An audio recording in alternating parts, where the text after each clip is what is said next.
also able to scout out, I think, the little compound right below the hospital building towards south of them. That's pretty much more central, and that could be the next power position on the next circle shift. So if it does go down more south, I wonder if we'll see a very fast rotation out of Alpha 7, because they can see that that compound is still unoccupied.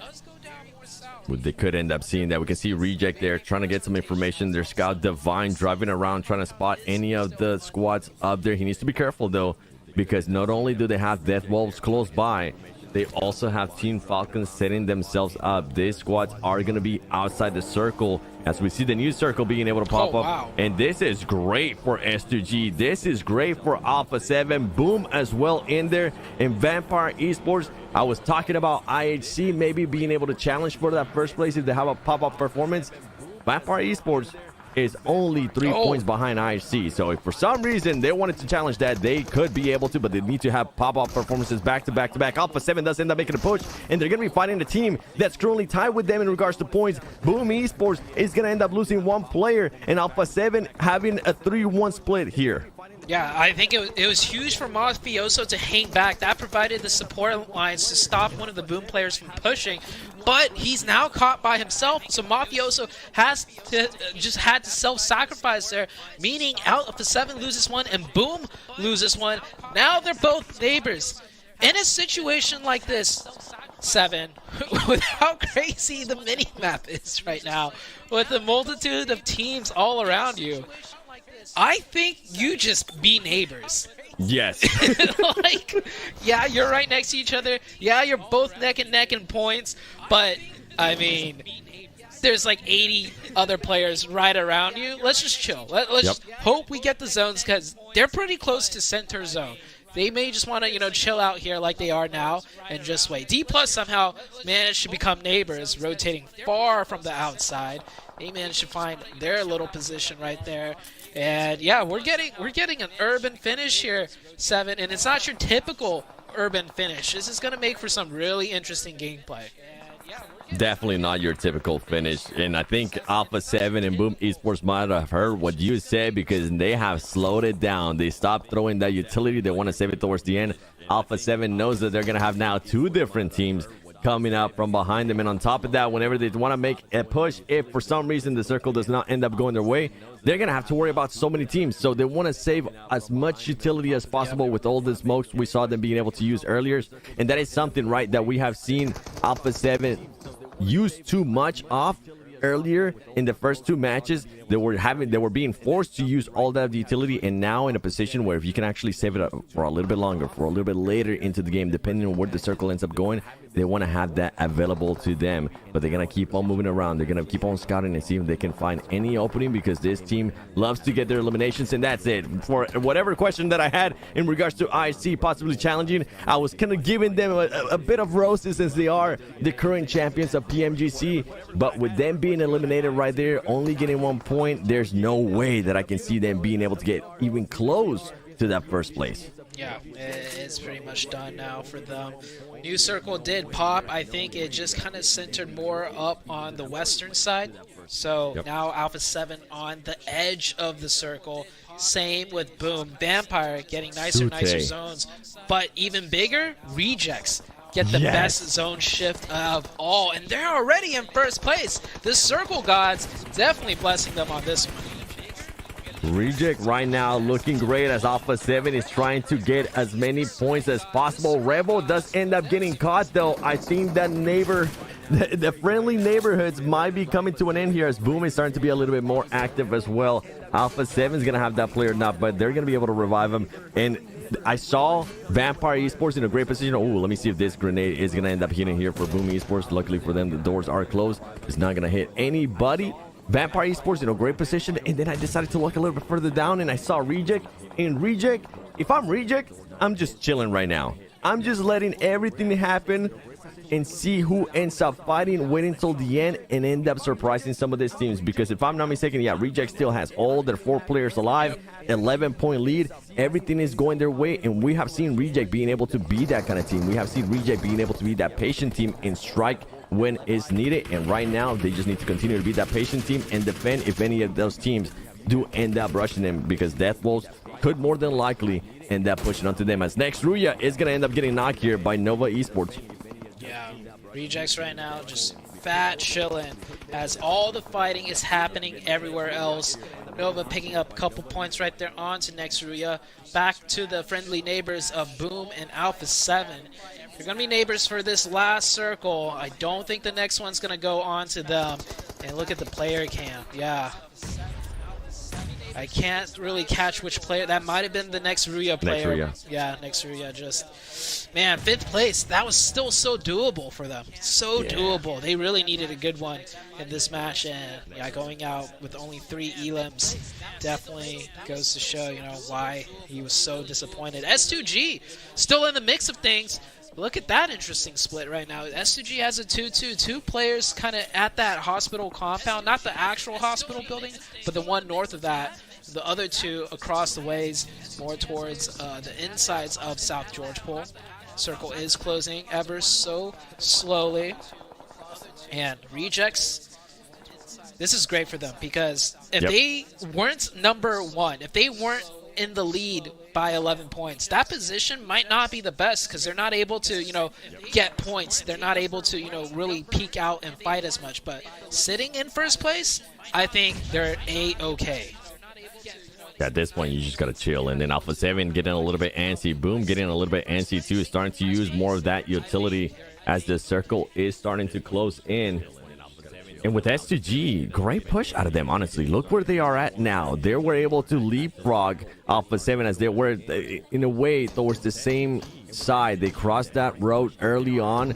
Now they're going to be able to possibly end up finding players from D+, Zebra Masters, and hopefully Regnum Karya too, because S2G needs those points as well, and they're currently putting themselves in a great position here as the new circle is going to be closing in. And oh my goodness, if you could ask for anything from Reject, Reject gets absolutely blessed by the zone. And the worst thing that could happen for teams like S2G, Alpha 7, and Boom, guess what? Not only is Reject going to be blessed by the zone, also Vampire Esports is going to be there as well. And Alpha 7 realizes that Alpha 7 knows that they have to make a push on this. Corrijo's going to be pushing up. He's going to be able to get that knock. He's going to confirm that it's only 1 player left here from Boom Esports. And Alpha 7 is looking to hunt them down, and they do. The 2 teams that were tied at 119 points, after this match, they're not going to be tied any longer. And now the focus shifts over from all 2 teams that were tied at 109. Focus over to Alpha 7. And how is Alpha 7 going to be able to survive this? What is S2G going to be able to do? Meanwhile, you have none other than Rejects just chilling in a house, seeing the madness happen on the elimination feed. As they're drinking some sake, they're just chilling, laying back, and enjoying the action, Sute. Oh, yeah, they definitely are. And Alpha 7, well, they're going to do it the hard way. They get an opening onto Vampire. That's a big journey to make, though, from where they were earlier. I really want to see that match or that fight ensue. Can Alpha 7 actually make it across? Nova finally showing signs of life, but it's too late. This is a 3-day tournament, Nova. It's not a 5-day, not a 4-day.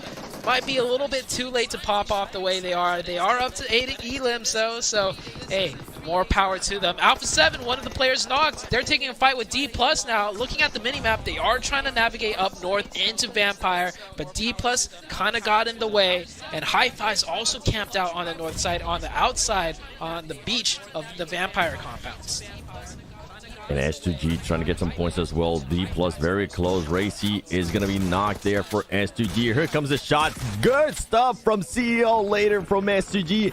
Getting extra points there via elimination for his team, as there is only going to be 2 players alive from S2G, and they're going to be making a push over, hoping that nobody's able to shoot them. But not only are they going to have to hold up the shots there from Zebra Masters, Alpha 7 ends up getting eliminated with 5 eliminations. They're not going to end up getting any placement points as well. And meanwhile, Reject is looking happier and happier as they're not having to fight anybody. And it comes down to S2G. S2G out too. This is the perfect time here for Reject to just build on that gap. Rejects now might want to start peeking out a little bit, as the battlefield has definitely thinned for them to start third party. Death Wolves, Falcons taking out the Nova team almost. Now getting third party by the Death Wolves. And here comes a reject player. Look at that purple icon on the south side. It's not just one, it's two purple icons. They're looking to third party this. Top, can he get that revive in time? I don't think so. Nova goes out. Icy is knocked. And there we go. There's that third party by the Reject team. Rejects only picking up 1 point from that, though, as the fight finished up really quickly. Actually, 2 points. 2 points? Well, Yep. I mean, when you're in first place, that's good enough. They get another knock, and they have 4 up. They can get that chicken dinner, too. Looking to third party, the last and final fight between Hi-Fis and Vampires.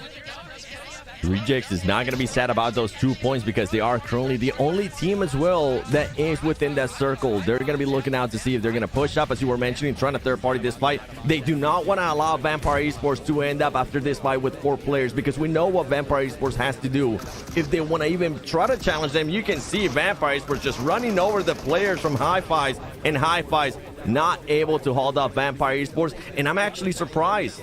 I'm very, very surprised that we, at least from my perspective, we didn't get a chance to see any reject players trying to shoot on this action, trying to shoot maybe tires of buggies. They could be a little bit far away.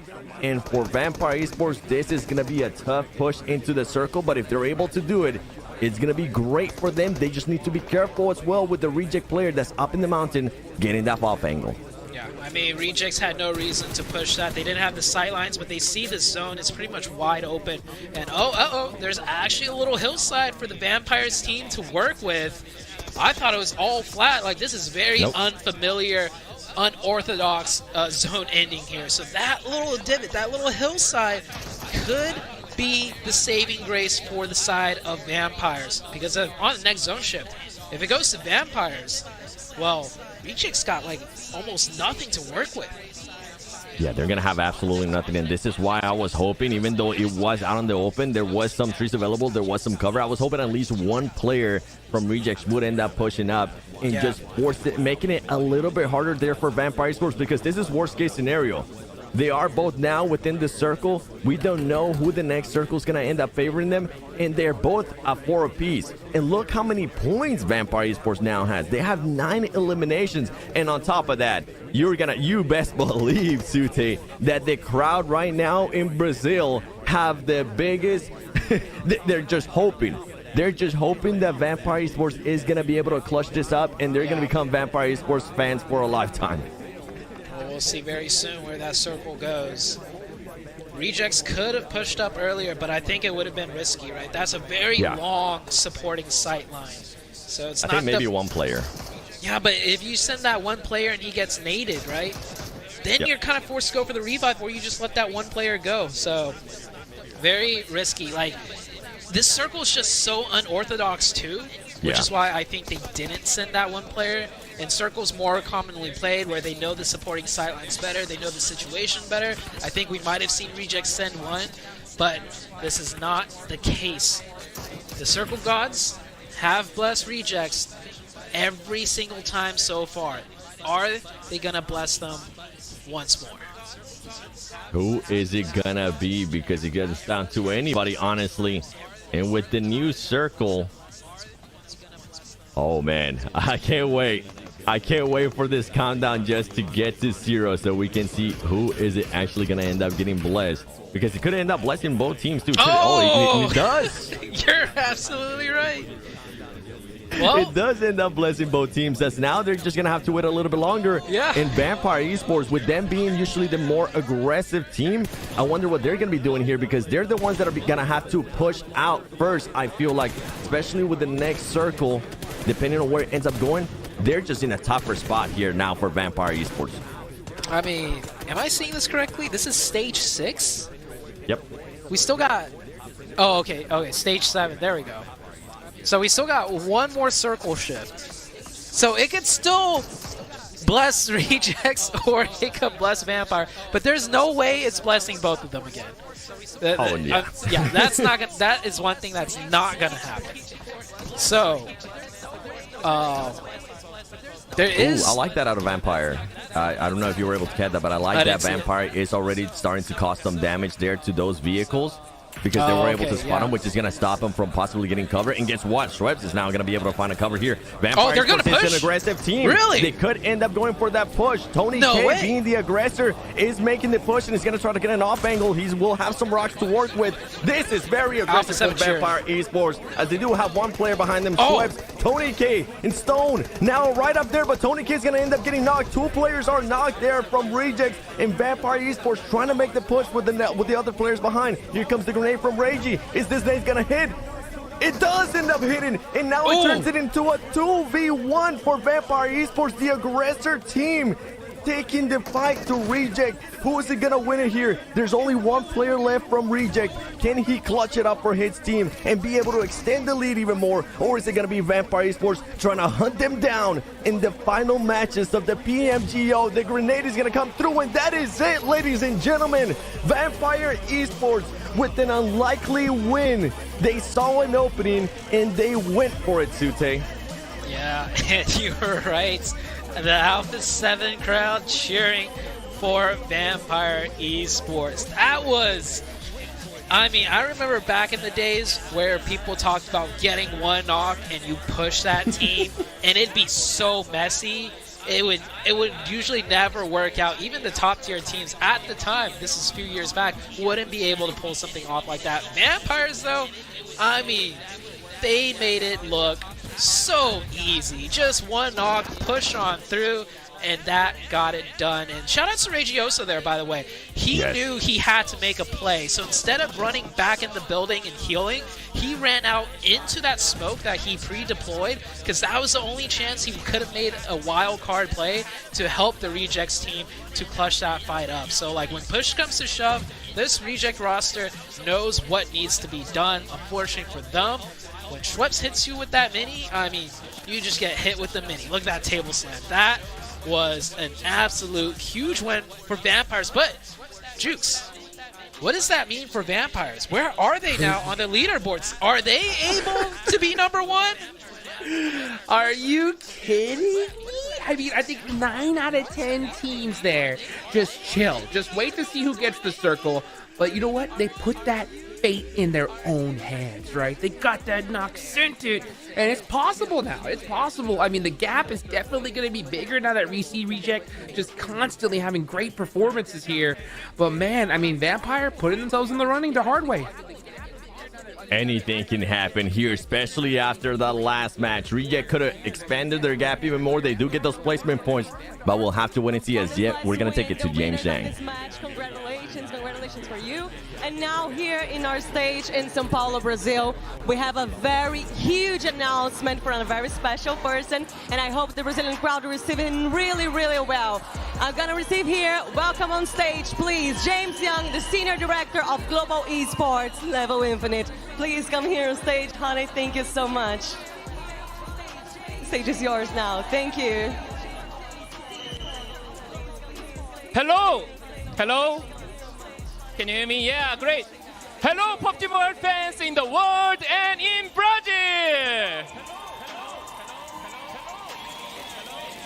I'm James Young, Senior Director of Global Esports Level Infinite. What a great competition so far. PMGO Brazil has everything we love. We love PUBG Mobile. We love esports. We love legend storage. We love under the storage. We love all strong pro teams here. We love all players here. And we love winner, chicken dinner. So, let's watch the video together about what we love more this year. Welcome to the 2024 PUBG Mobile Esports Roadmap.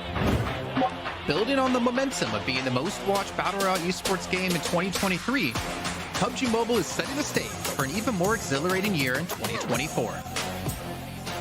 The journey begins with expanding our regional tournaments. Following the success of PUBG Mobile Super League in Southeast Asia, we're thrilled to introduce PMSL to the EMEA, CSA, and Americas, with 2 seasons throughout the year. PMSL Southeast Asia will of course return, this time with 3 separate seasons throughout the year. We're committed to improving the competitive landscape and fan experience of PUBG Mobile. So we are delighted to announce that for 2024, we will have more than 40 professional teams as part of our partnership program, with even more teams set to join in the future. 2024 marks the inauguration of our first global event, the PUBG Mobile Global Open. This event is designed to offer ambitious players at every level the chance to compete on the professional stage against the world's best teams. The PMGO will join PUBG Mobile Esports as an annual event, and we're proud to present Brazil as its first stop. 968 teams have already registered to battle through rigorous qualifiers for a chance to face top teams such as IFC, Alpha 7, S2G, and more. Besides winning the lion's share of the $500,000 USD prize pool, the winnings team region will also win an additional slot at the PUBG Mobile World Cup in Riyadh. The results of the PMGO could have a huge impact on who wins the PMWC, so stay tuned. Next stop is our mid-season tournament, as we've upgraded our PUBG Mobile World Invitational. Partnering with the Esports World Cup, we're launching the PUBG Mobile World Cup in Riyadh, KSA this summer. We're bringing our mid-season tournament to a whole new level with the PMWC, featuring a 3-stage format to showcase the skill and competition of the world's most powerful and consistent teams. Selections for PMWC will be based strictly on regional performance, meaning this is the most competitive mid-season tournament PUBG Mobile has ever hosted. For the first time, PUBG Mobile players can design and select an exclusive outfit to be showcased during the event through the PDP co-creation program. The stakes are high in the PMWC with an overall prize pool of 3 million USD. And the champion will win an additional slot for its region to the PMGC, the most prestigious event of the year. We are incredibly excited to introduce the PUBG Mobile Global Championship. In 2024, the PMGC Grand Finals will be held in the United Kingdom, promising an unforgettable showdown. Competitors will battle it out for a $3 million prize pool, as fans are set to witness unparalleled excitement and competition as the very best give it their all in order to be crowned champion.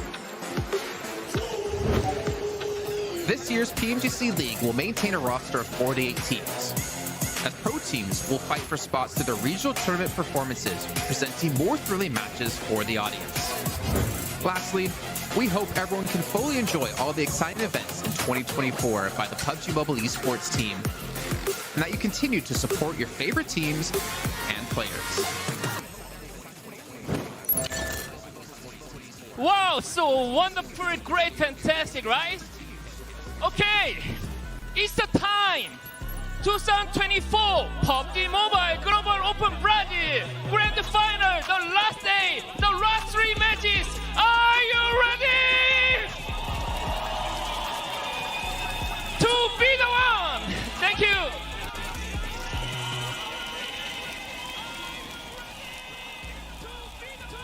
Who will be the one? That's the question that we all want to know the answer to. But boy, oh boy, with the performance that some of these teams are putting up, I cannot even try to predict who is going to be the one at the end of the PMGO Brazil 2024. And something that I actually got a chance to hear during that video that I haven't been confirmed with before, 210 Hot Jukes.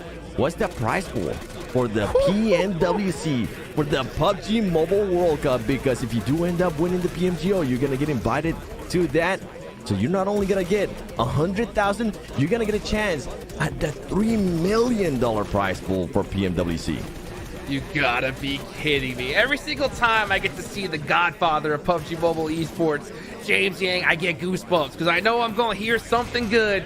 And man, $3 million coming up on the line coming up is going to be insane. I mean, there's a massive prize pool here and now. And you know teams want to just put everything out on the table, right, to make sure that they can get themselves there as soon as they possibly can.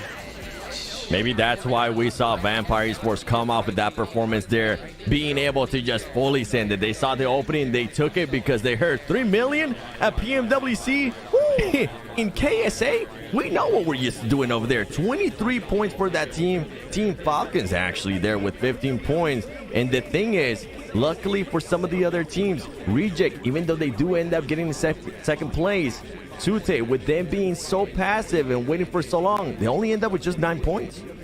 Yeah, I was saying earlier, like, maybe they're good, just at that spot, not having to push out anywhere, but maybe it worked against them too, getting all those zones. 9 points?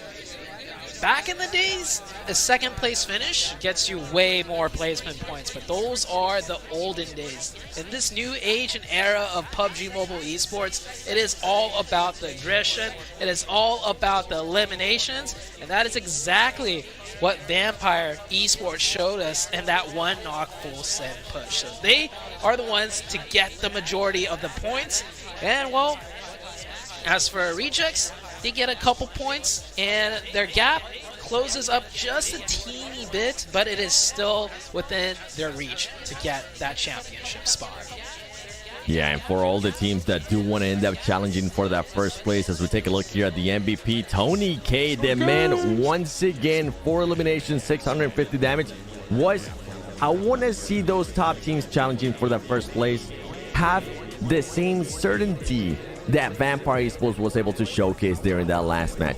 As soon as they got the knock, you saw the players jump into that car. There was no questioning about it. They knew exactly what they were gonna do, Jukes, and they went for it, and they got that chicken dinner. Wow. I mean, instant knock, instant push. I mean, I don't even think Team Reject expected that coming. And as soon as I saw Tony K get to this hill save, I was like, oh, Vampire's gonna be a problem. He ended up getting knocked, but man, I mean, just the team effort from Vampire is just crazy here, as we're about to take a look at the standings and see just how big that gap is. And the problem I'm having here, Seven, is it's a good one. It's a good gap, but I don't want to see Team Reject do what they did in the last game for the rest of the tournament. They can't just think, oh, we have a good amount of points, all we got to do is just get something on the board.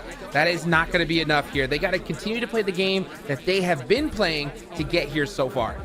I'm with you, because Team Reject now 15-point lead. We know that can be gone just within that one match. And Vampire Esports taking care of that 5th spot, 109 points, 30 points behind.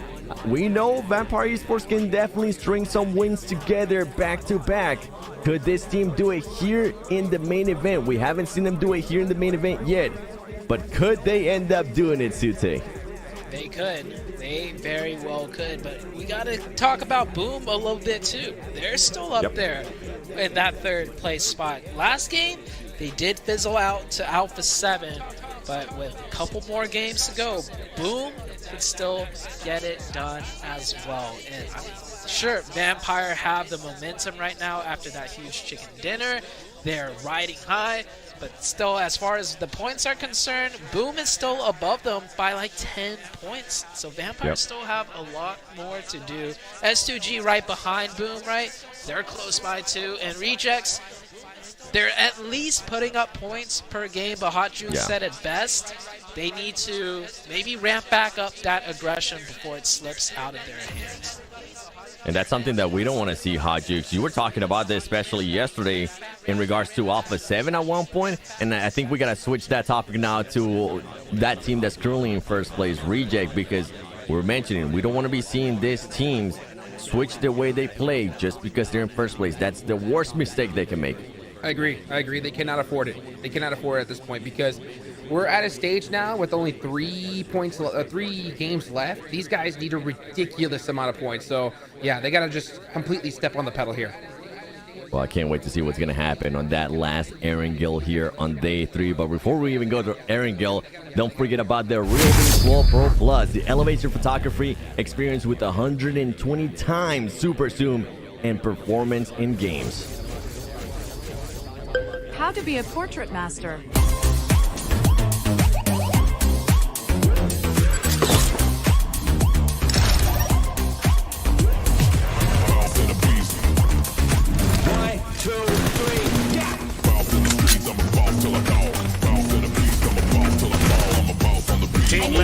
Let's go. Keep it G and I walk in the talk.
in the lead.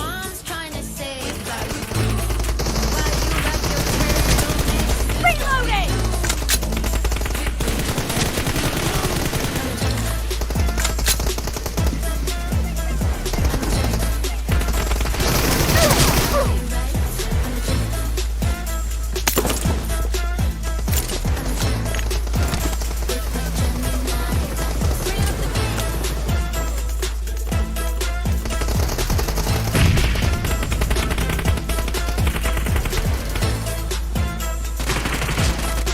Cover me! Target down! Kill! Reloading!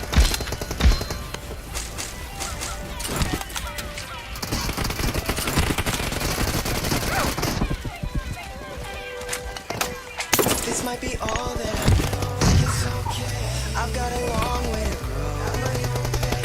Go the wrong way. No one taught me how to walk, but I figured it out fine. Long strides, long strides, long strides. Clear! Every day's your time. Climb, grow, fall. Cover me! Back up, ask for more. A long way to go. Seeing the crowd sound fine. Enemy down! Time to take a drive. Soak up all this life like you alive. It's the only thing you got. You toss it to the side. Right now's the only time you'll ever be. Right here, this day, in this Watch moment, out. this place, around. But you take it all in. For it fades and it's gone. Place is a place. Reloading. You never thought that you'd be. You ask and you hang. Great. You're about to win. The blue team is about to win. Watch out! There's love in this song. You're okay. You're alright. Every day's your time. Target down! You alive.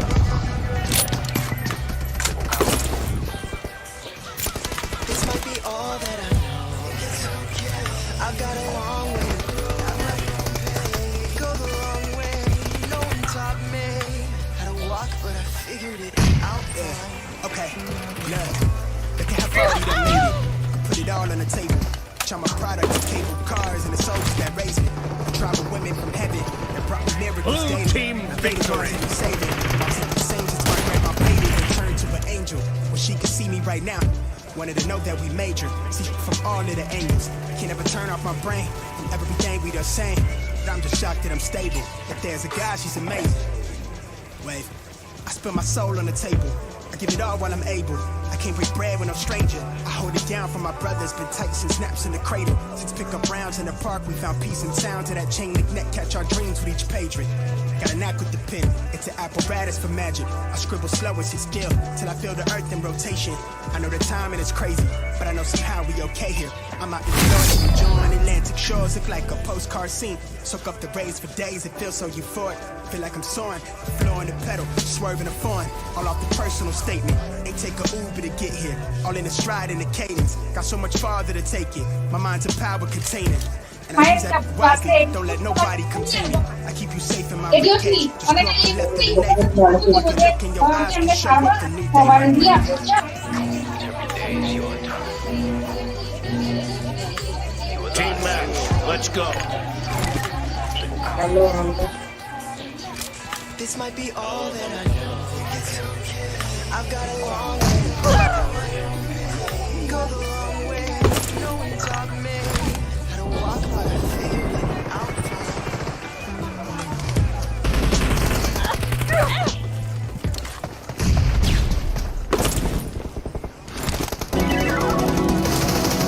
Nice shot!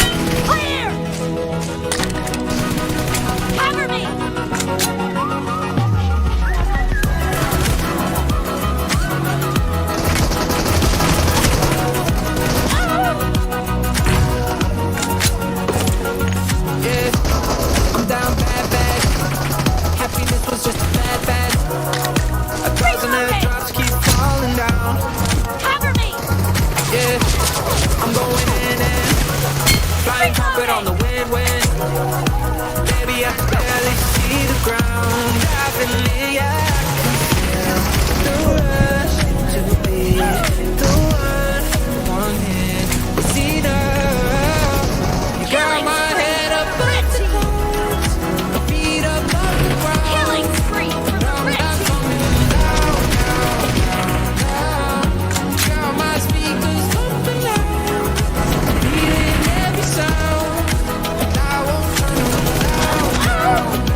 to that song during that break. Welcome back, ladies and gentlemen, to the PMGO Brazil 2024 on your final day.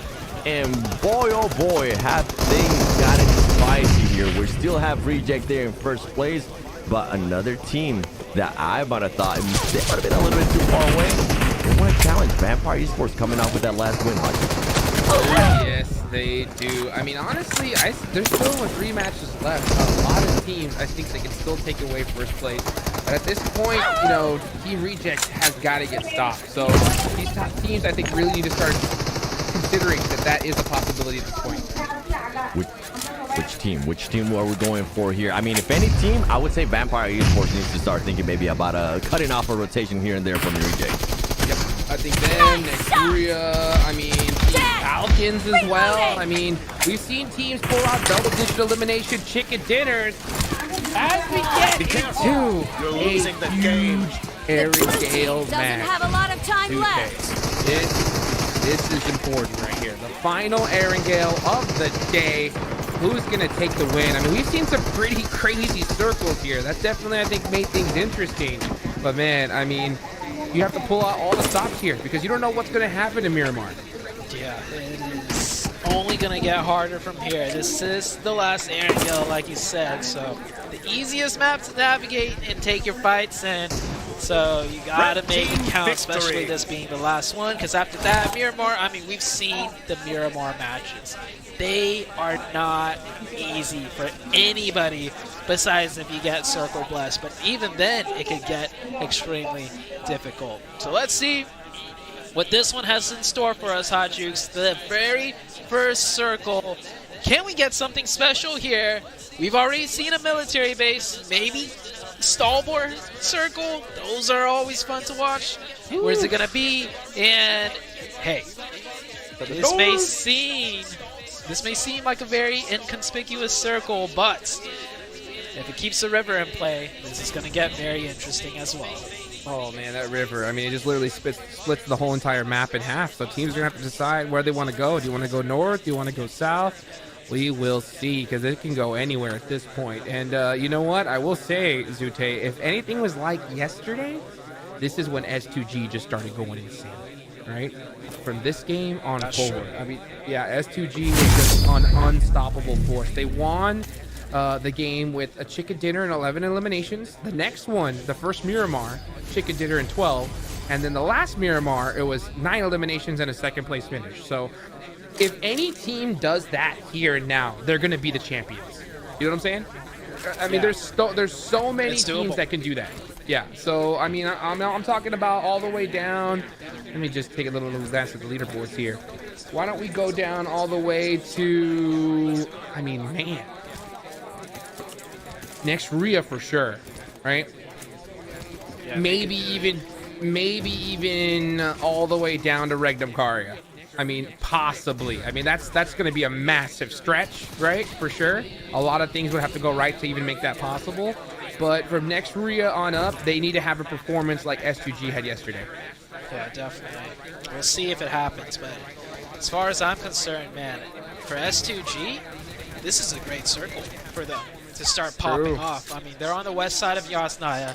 They get easy rotations towards the center, and they could even split it up. They could control the north and south side, potentially, at that one compound complex, you know, east of Rozhok, right? Just by controlling the bridge. So we'll see what happens. I do expect teams to make a little bit faster of rotations because there's only a few power positions here that give you the option of both north and south. So teams should definitely be prioritizing those spots given, you know, where their respective drop spot is. So Rejects are all the way down in the southeast. They're going to have a tough time, you know, finding that first prime power position.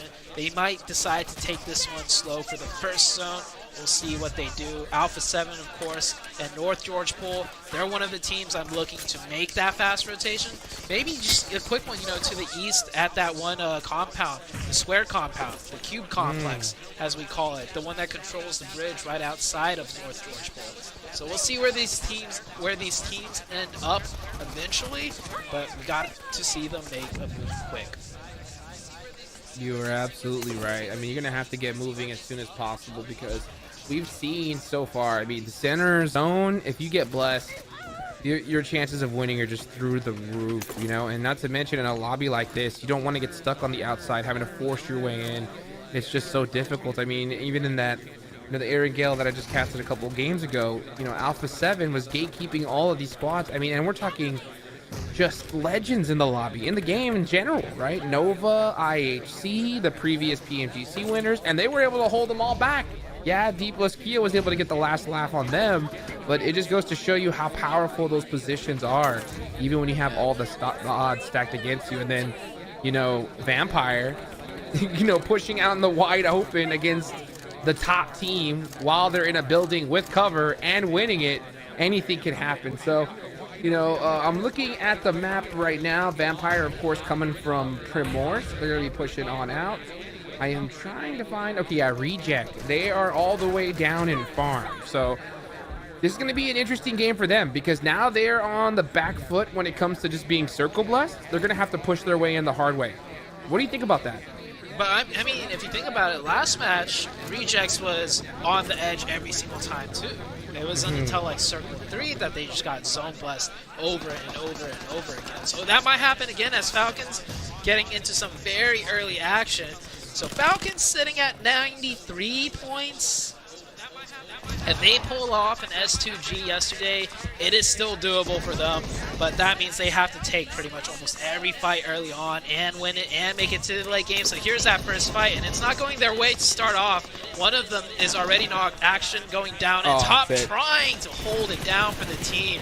He will get knocked, and not just that, knocked and most likely confirmed. That's going to be a tough revive for the side of Falcons to get. Yeah, no, he's going to get confirmed.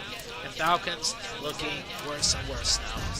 Yeah, this is what I was talking about. This is what I was scared of. You know, I didn't want to see teams make even the slightest mistake here because anything could happen. And, you know, Team Falcon could not afford to lose one single player. And to lose a player like Top that early on, I mean, I wish I had a player cam because his hands have got to be on his head at this point. I mean, maybe not because he's definitely going to be trying to feed his team all the information he can. But, I mean, a brutal position to be in regardless. Nice nade there. Actually, that was a double nade. Oh, but Tonka just getting that instant thirst is brutal. IHC just third-partying already, too, by the way. IHC actually getting So even if Falcon wins this, IHC is going to definitely clean house here. Tonka doing everything he can to get as many elims on the board for his team. I think Tonka took down 2 by himself. I don't think he's going to get those revives. And yeah, may as well crawl over. Not much else you could do because Tonka's not crossing over to you guys in the wide open. And they will go down there. And you can see the desperation out of these teams right now. IHC, how many points did they pick up so far? They've picked up 3. So looking to pick up 2 more. You know, start off with 5 points. That's not bad. And we've seen how fast these points can snowball. If you get 5 early on, win another team fight, that's 9. And that's still like, what, 13 teams left in the lobby and 2, like, you're only in stage 2 of the match, right? So this is exactly what IHC needs to do if they want a shot at first place, and that is what they're doing. Beautifully done. This is so far outside of the circle as well, but this just goes to show, right, the strategy that they have to utilize considering where they're at on the leaderboards. They're in 7th place. They need to have crazy games, right? We're talking 15 eliminations chicken dinner right here if they want to kind of make that crazy, just remarkable run here. As you can see them hunting down the final player, but they also have to prioritize zone. So I wonder if they're going to try to go actually into that warehouse and see if they can catch Icy out. Or will they just leave this and go towards the circle? The next zone does pop on up, and whoo, it's a long ways away. It's going to be in that school Rozhawk area. That's going to be interesting. IHC, man, they need every single point they can get, but at this point where the zone is, you can see them just trying to figure out what to do. Yeah, looks like IHC is going to disengage and leave. Where is IC playing, actually? Is that the inside of the... I don't think I've ever seen that spot being used before. Oh wow! Yeah, he's gonna be safe. He's safe. They weren't gonna find him. They definitely they were not. Unless if this is a somewhat common spot now in the world of esports or competitive PUBG Mobile. But I have Alpha 7 got knocked. Oh, Alpha wait, 7 got knocked. Oh, that's on the east side. Oh, no, that's on the north. That's brutal, and that's against Death Wolves, and they end up getting an elimination. So that is gonna hurt Alpha 7 so bad. The Brazilian brothers not helping them out at all right here, as they're getting a nice knock. And the rest of Alpha 7, they're start running. They're saying, you know what, we don't want none of this right now. We cannot afford to lose another player. I mean, they could still definitely get it done with 3 for sure. But man, they gotta definitely be careful, because Death Wolves and the rest of these teams, right, are trying to have that crazy performance. They want to be able to finish off strong. Said, you know what, we were able to get it done. Maybe not during the early part of the tournament, but towards the end we showed up. You know, so I could definitely see why Alpha 7 said, you know what, we are out of here. Yeah, that is tough for Alpha 7. I do think that was Revo that got finished there. You can see right there or no, McGrellin. You can see on the player cams, he has his phone on the table. That is rough. Oof. For Rejects, though, they saw that in the elimination feed. They're definitely a little bit happy about that, but they got to worry about Boom and S2G still, and plus Vampire with that momentum they're getting. Vampire could be the contender for that #1 spot as well. Here is the Rejects team. They're southeast of the center of the zone, right around school. If the circle pulls away from the north, away from the river, that does put Rejects in a great position, actually. But the circle could still go anywhere right now, so we'll see in the next couple of seconds what happens. Yeah, let's see what happens. Indeed, as we're going to see the zone shift. The river's still in play. That doesn't make things easy by any means here. And Team Reject, they are starting to creep their way through here. They just patched up Smoke Gaming. They are going to be they're going to be really, really next to school. So that's going to be interesting to see. If the zone goes north, it's not going to pay them any favors, that's for sure. Actually, Alpha 7 fans should be really hoping the zone goes north, because that'll help them out big time. Meanwhile, S2G, another team that really, they went crazy on this game on Forward yesterday. Let's see what happens. The zone does pop. Where does it go? That is the question. It looks like it did hard shift south. That is so brutal for teams like Alpha 7 and IHC, and a really huge favor for the side of Team Reject.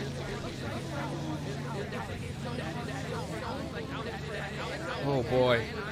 Oh boy. What is going to happen here, as we're going to be taking a look at Nova still holding it down in that corner. Meanwhile, you're going to see, this is a Hi-Fi and D plus Kia just going at it. Pretty kind of insignificant fight when it comes to the leaderboards, but these are also eliminations that a lot of these teams are going to need. So definitely not the best situation here. And this is going to be a battle at school. So school is still in play, and if we do get a school finish, usually the team that actually just decides to hold down school, they're like pretty much unstoppable. So I'm not surprised to see some teams that are like in such desperate need of points just battling it out here. Boom is on the outskirts of this.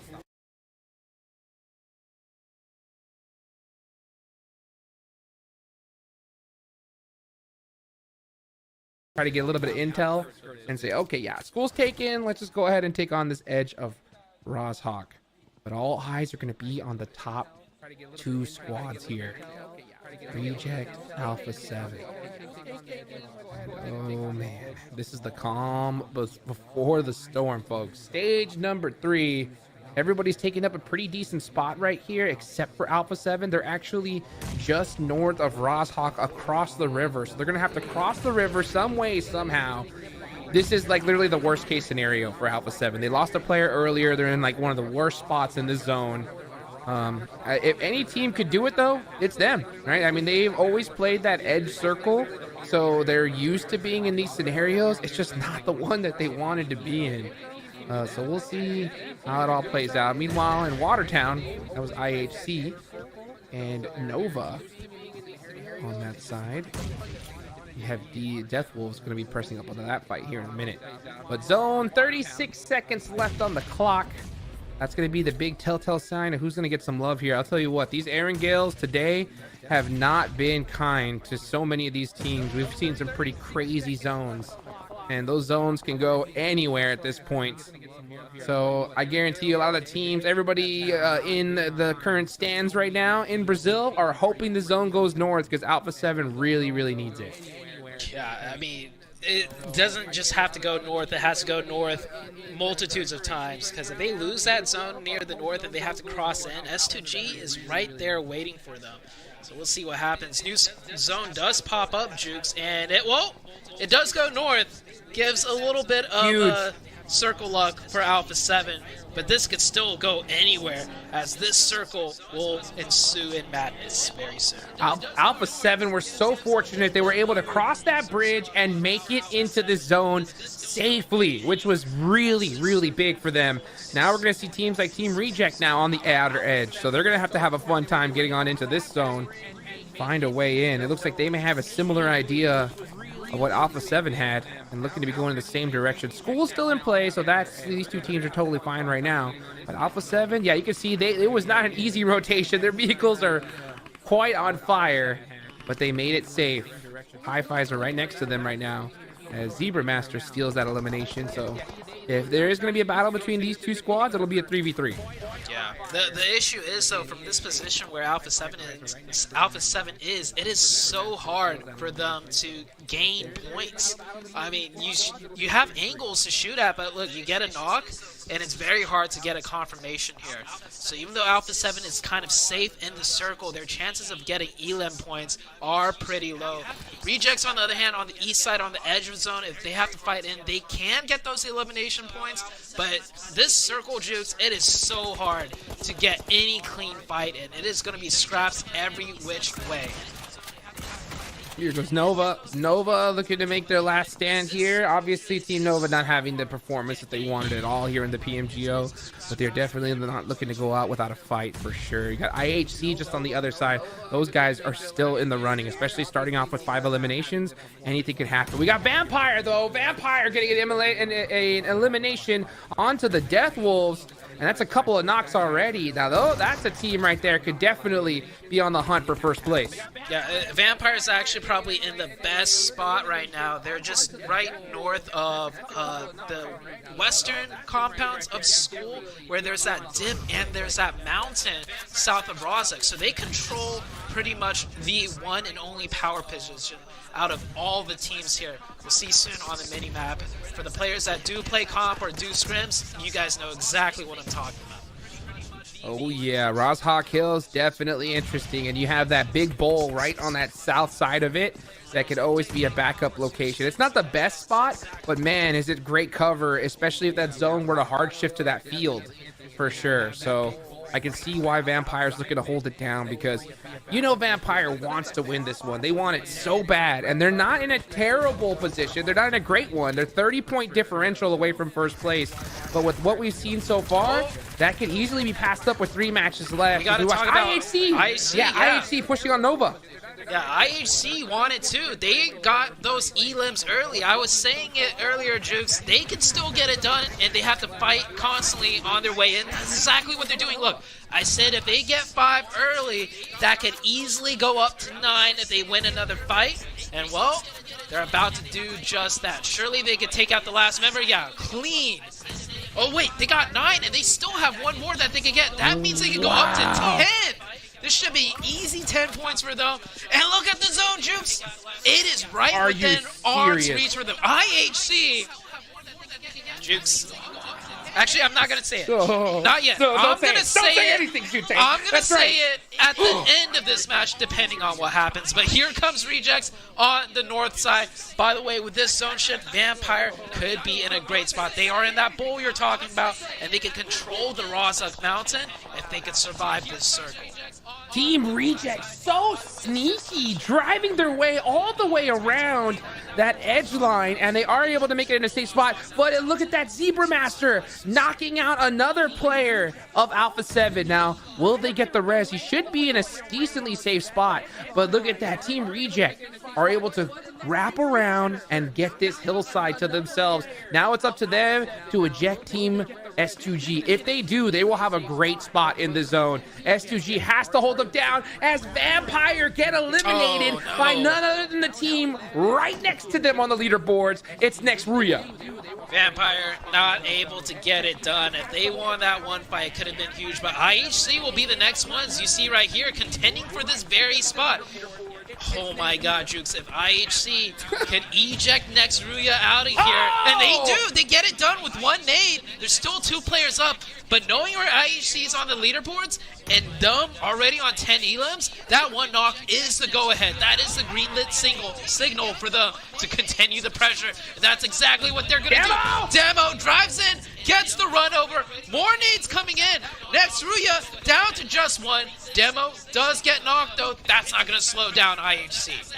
Oh, IHC is just on a rampage right now, looking to take out everybody, especially next Ruya, who's the team right above them on the leaderboards. They know who they're going against, so they want to be able to go ahead and take them out as soon as they can. They got to watch out, though. They're holding this bowl, and it is a great spot as long as there's not a team right next to you, because it is very easily nadeable, and the rest of IHC need to take him out. Here comes Yol on the drive over. He does get the intel. Actually runs over his teammate, but that's not a problem right there, as they do finish off next Ruya. A huge finish. IHC with 14 eliminations already. I mean, this is not the first time we've seen this, right? A team with up to double-digit 14 eliminations this early into the match. And yes, this is early because we still have so many players left alive. IHC, I mean, when they need to get it done, they are getting it done right now in IHC fashion. And you know how they're getting it done? They're getting it done with 4 player shoots. 4, not 3, 4 this time. And that is exactly what they need. The worst case scenario for everybody in the lobby. IHC with 4 up are dangerous, and they couldn't have asked for a more insane time to do it. Are you kidding me? On the final Eric Gale of the day, you put up 14 eliminations, and there's still 11 teams remaining. These guys are going to have, if they continue this, they are going to have the performance of 2024, and we're just getting started. Yeah, they're fighting with D+ right now. One of IHC does get knocked. They can't get Thursday. They need all 4. They have to get all 4 up. They're continuing the pressure. Just one last player of D+, and Zayol gets it done. Back up to 4 they go, and they're going to need it because that new zone ship is to the north, away from them, towards the side of Rejects. So Rejects are sitting pretty. S2G also in a great position. Center zone at probably the best position at that string of compounds right on top of the hill. They're going to be able to see everything and everyone, but Rejects could get a big backstab in. They do have to worry about Icy, though. Falcons, the lone solo at their very top north. This is the kind of performance that we needed to see from so many squads. I'm talking about Regnum Karya, Team Falcons, right? They needed to do what IHC just did. Push everything, right? This is what you got to do if you want to make it, if you want to even stand a chance at really pushing yourself into that top 3 of where they're at on the leaderboard. 16 eliminations already? Are you kidding me? But you're right, they are in a terrible position on the zone. You can see there in the mini-map, or there on the top right. They're all the way on the south. They are not in this next circle. This is stage 6. The blue zone will chunk you. Papa Blue is going to lay down some punishment. So IHC have to find a way in, and there's not anything really available. They're going to have to do it the hard way. Yeah, they're moving. They're swinging out to the west. I see that right now. What a bold push. I mean, they're running straight into another 4-man team of Regnum Karya. I don't think this is going to go well. Actually, Demo stops out on the west side, kind of in the open. I do believe there's a rock there that he's using as an anchor position. So it is a tough rotation no matter where they go. But here comes Regnum Karya straight into the side of Reject. Rejects need to hold this down. I don't know if they're ready for this push, as they do look a little bit split up, and the nades are good by Regnum Karya. This could stop Rejects dead in their tracks. They have to. They have to. They know it's Team Reject. They know if they even want to have a chance here at that top position, they got to take them out here and now. And the DBS is coming out strong, but Duello is holding it down there with those critical knocks. And these are some huge elimination points that Team Reject needs. He needs to go and get these thirsts, and that's exactly what he's going to do. Yep, prioritize those points, get them locked down, and then worry about that final player. Where's Silas? Silas, you have to push this. You can't chill. Silas trying to hold an Overwatch position a little bit further back. Did not go according to plan. IHC. Show me IHC. What are they working with out there? No way they made it in like that. 4 vehicles. I know they got some cover, but what shape are they in? S2G surely should be able to get at least 1 knock. I know there's trees, there's rocks out there, but oh no, I think there's that little hill. I think they're using that small little hillside. Cameraman, please. Pan the camera to the left. We gotta see what IHC is doing. Actually, this is pretty good too. Alpha 7. This is another team we really gotta keep our eyes on. 3 still up. Only 1 elim on the edge of zone. They're gonna have to fight their way in. It is gonna be a tough fight. IHC's timing was legendary because there's all the teams that are in the buildings right now have been hunting each other. The zone goes to them. So Wait, IHC are actually in a great spot. Here goes Boom. Boom has to take out Team Reject. The strafing left and right, but man, Team Reject are just too good in the close quarters combat. And look at that. Boom in big trouble. It's just the final player. He's trying to go for the res, but here comes Regioso with that DBS. Is he gonna get it done? Uh-oh, he's gotta hit the shot, but he does. 6 eliminations. And now here come the shooting the box. That's exactly what they gotta do. Regioso, the god right now. I don't know how he survived that. That player popped out in the most unexpected way, but he still won that. Rejects 6 elims, 3 players up. What a fantabulous hold out of the Reject team, but now they got to push. And look at IHC. Yeah, they're using that little hillside. They do get that circle. IHC, 16 elims. Can they get a chicken dinner here? Alpha 7. What can they salvage with 3 players being in a terrible spot in the zone? Well, they can salvage 1 more point there. That is a crucial point. Wait, did they get that? Yes, they did. They're up to 3. Oh. They got to get the revive. They got to go. That is so hard. That revive may even be too much time. I mean, there's a minute left on the clock. They're going to go for it, but they're going to have to push through the Death Wolves who are just holding this position. And this is the worst case scenario here. Here comes Revo here with the nade. Does get it. So he gets that confirmation. That's the door open now. They need to go ahead and take out Guizal, keep all 3 up, and then push this position. Because it's desperate time calls for desperate measures. Team Reject have 6 eliminations. So with Alpha 7's current performance, it's not enough. And then you got to worry about IHC with how crazy they've been going. No, yeah, it is not enough. Alpha 7, Carrillo goes Carrillo down. gone. Rivo, the last one up. Can't even just get 1 more point here. 1 more elim points. You could take that 1v1 with Guizal, but it's going to be tough. A 1v1, but hold that thought. It is IHC to shut down Alpha 7. 19 eliminations. Look at the crowd. Oh, the heads are down because they know what this means, especially considering that Team Reject is still alive. These guys just refuse to go down the hard way. It's unbelievable. IHC matching the elimination record so far, and they're not done yet. 6 teams still remain. Yeah, and you know what else remains? 4 players, Jukes. 4 players of IHC. Not the 3-man into the late game, but 4. I think this is like the first time we've seen a full 4-man squad of IHC into the very, very late game. Surely this is a chicken dinner, but hold on. This is a big fight, too. S2G versus High Fives. S2G, they need to hold this one down. They need to win this one without losing a single player. They need points. S2G has 0 elimination points. And then here comes High Fives looking to just crush the dreams of S2G as it's Razy up on top with some smokes here, trying to make something happen.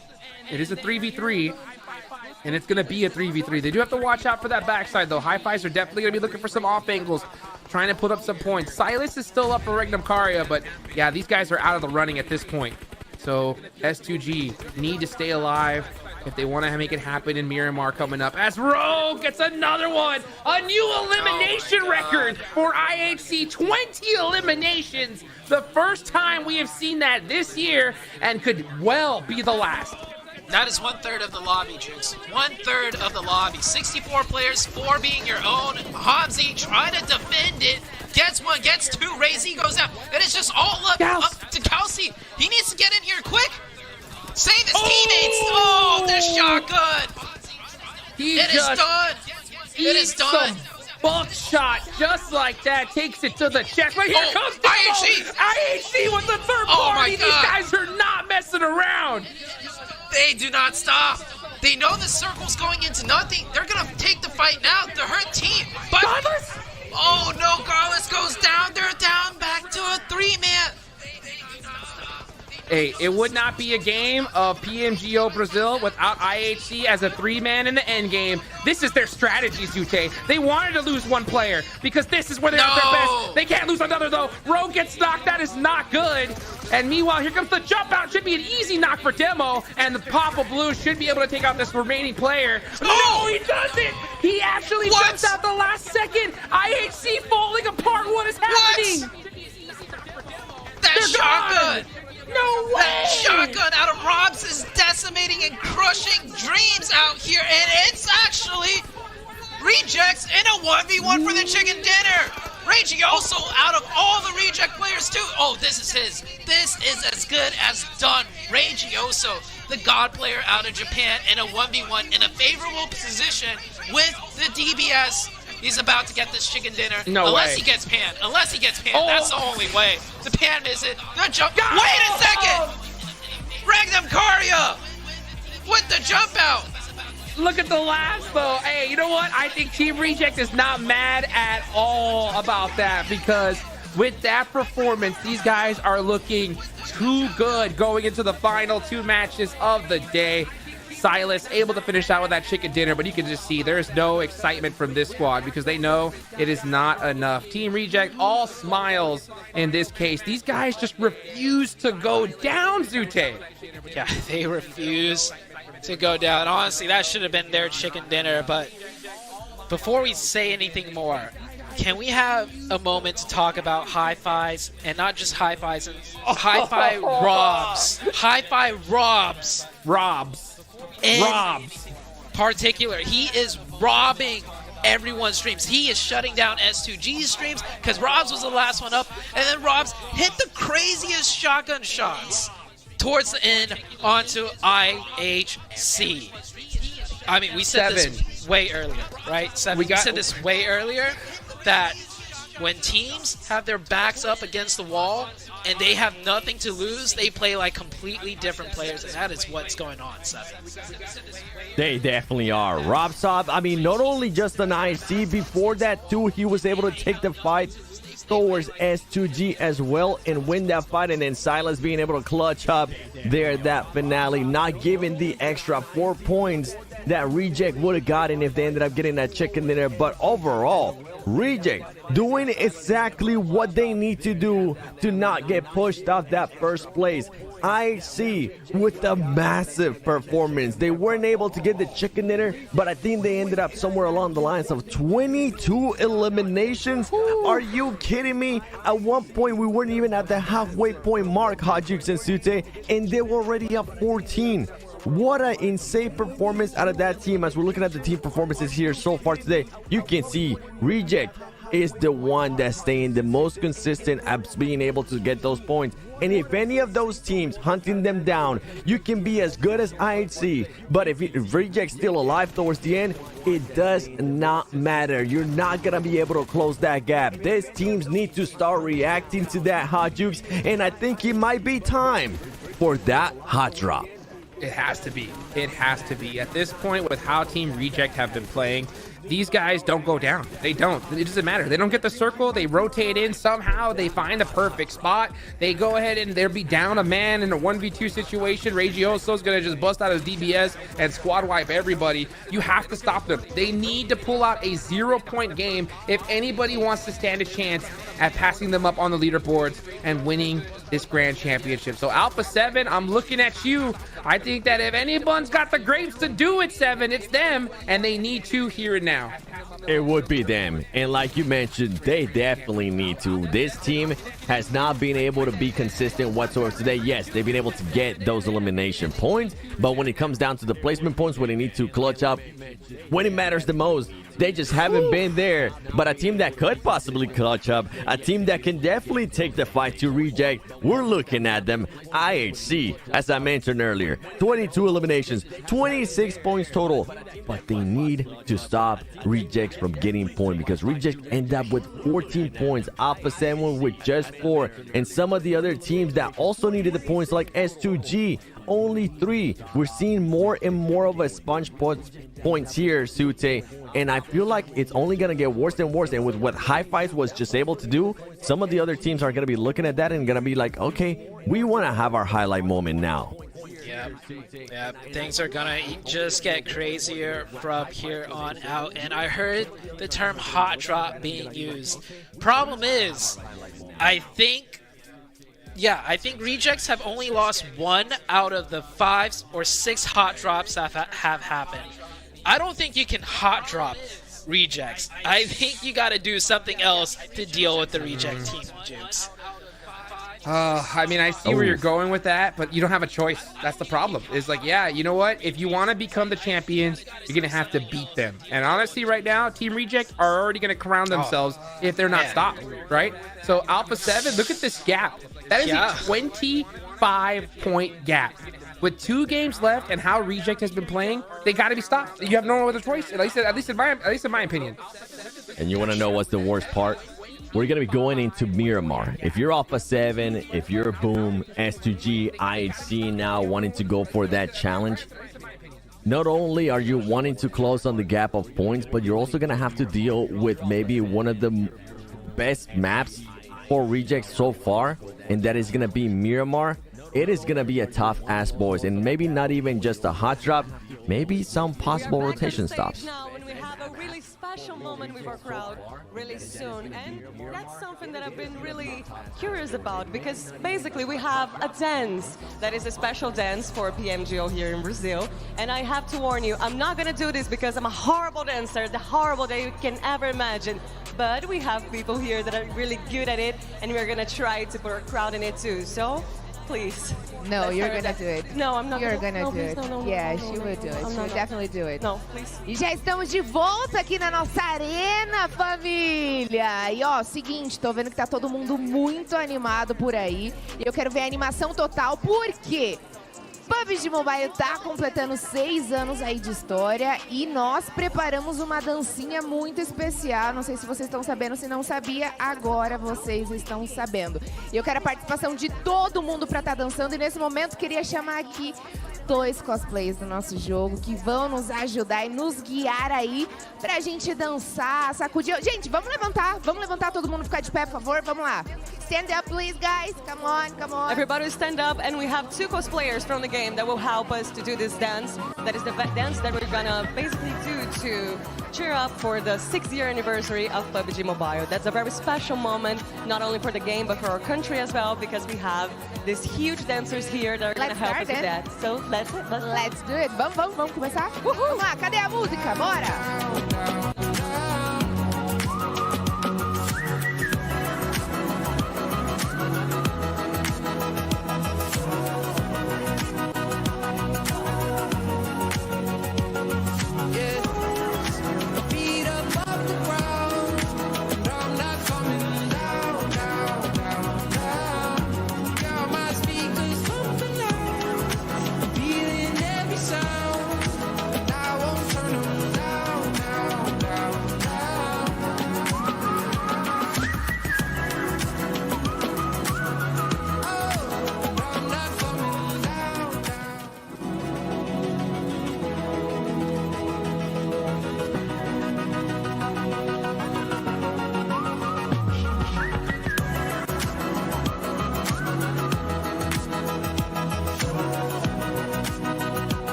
I know there's one team right now wanting to do that dance, and it's going to be none other than, that's right, Reject. They're doing that, Shimmy. They're doing that dance, and somebody else that's going to be celebrating at home is going to be Maxman wanting to do that dance here on the screen, because Reject, going into the last 2 matches in Miramar, one of the strongest performing maps for this team. First of all, they've gotten a chicken dinner already in Miramar. And yesterday, they were able to finish off the day with 2 top 4s and back it up with eliminations. So this is why I'm starting to and I'm usually against it too, but I feel like with the scenario that's given, maybe a hot drop or maybe cutting off their rotations, that's what it's going to come down to for those teams hunting them down, Hot Jukes.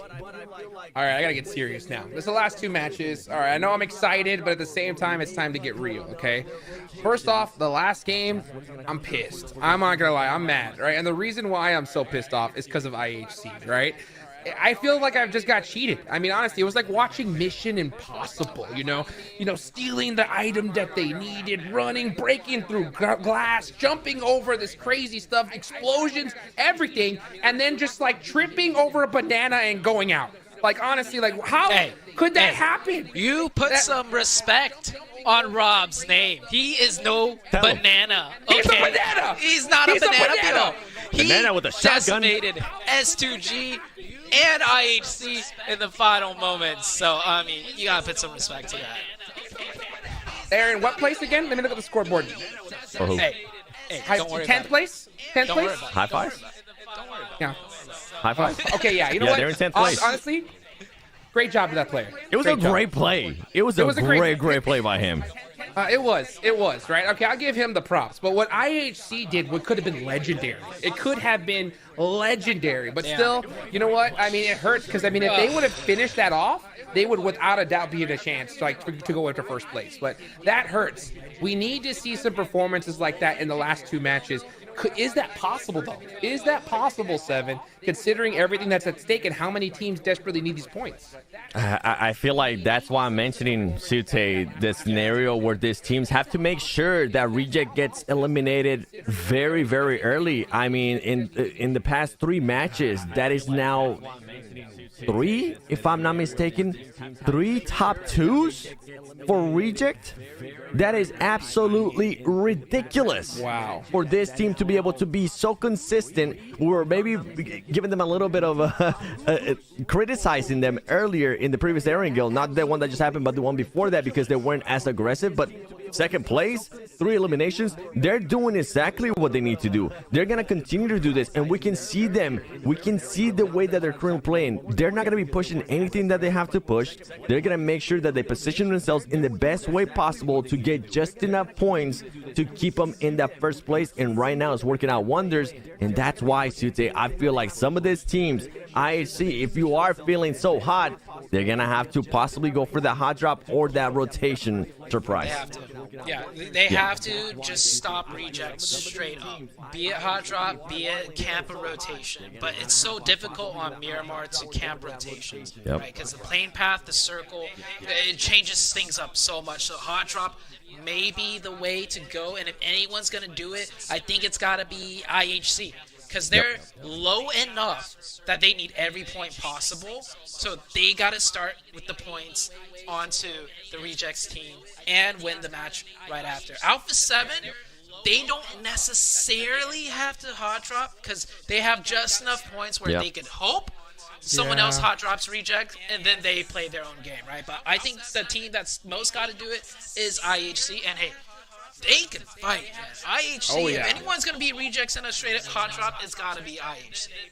IHC 37 points away, if I'm not mistaken, from that first place. So that's why we're starting to put them in this position. And just to kind of go off on what you were saying there for Alpha 7, they are currently 25 points away from that first place. So maybe not a hot drop, but I'm pretty sure a lot of these top teams are going to be keeping track even more of that elimination feed. If they see Rejects anywhere close by, they hear that fight, I wouldn't be surprised if they're going to make that switch and try to just go and hunt them down. Yep. They need to just run straight towards them. Non-stop, just like we saw in the last match, right? Just non-stop carnage as we get into the first Miramar of the day, second to last match. This is where it all comes down to. This is going to be one insane match right here, Jukes. I mean, the last match is going to be the most insane, but I think with the point lead Rejects has, it's got to start now. The insanity has to start now and get even crazier in the last game for a chance that any of the teams to take away that #1 spot from the Rejects team. And Rejects, they're dropping out the plane now, and if I can remember correctly, Rejects land Picado. Yeah, that's so smart. That's their drop spot. But that means I'm gonna say anyone this. can drop on them right now. But I don't see anyone dropping on them. I mean, honestly, if I'm Team Reject, I'm not dropping in the same location at this point. Like, I know that they kind of want to. I know that's their thought process. But, I mean, I would expect a hot drop. And if we don't see somebody else drop Picado, I am going to get very, very... I'm going to start shaking my head because... Yeah, no one's doing it. Wow, I can't believe it. I really can't. I mean, at this point, I don't see where else your head is at. I mean, if you're IHC, 37-point difference. Yeah, I know that you could have had a 37-point game in the last one, right, with how good you were doing, but you didn't get it done. You didn't get it done, and regardless if you had a 37-point in the last one, Team Reject was in second place. Right? So you got to shut them down. They have to go out with a goose egg if you want to even have a chance at a miracle first place run, IHC. And yeah, I mean, they're going to stick with the tried and true here. Maybe they're going to go for a vehicle rotation. I don't know. But like Seven was mentioning, the second a Reject player gets knocked and thirsted and they realize it's them, the whole lobby's got to come after them. Yeah. And also, if you can't even get up to the top 3, I think you still go and trying to eliminate Rejects just to keep things interesting, right? I know if I was a competitor and I was like down and out pretty much, I would want to keep things interesting. You know, it's entertainment still, even if you're not a spectator.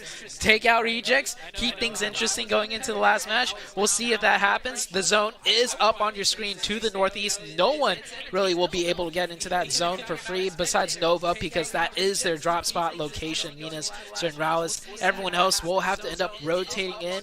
And, I mean, Rejects has a great spot to start off in this zone. As soon as they're done looting, they pretty much have prime pickings for center zone too.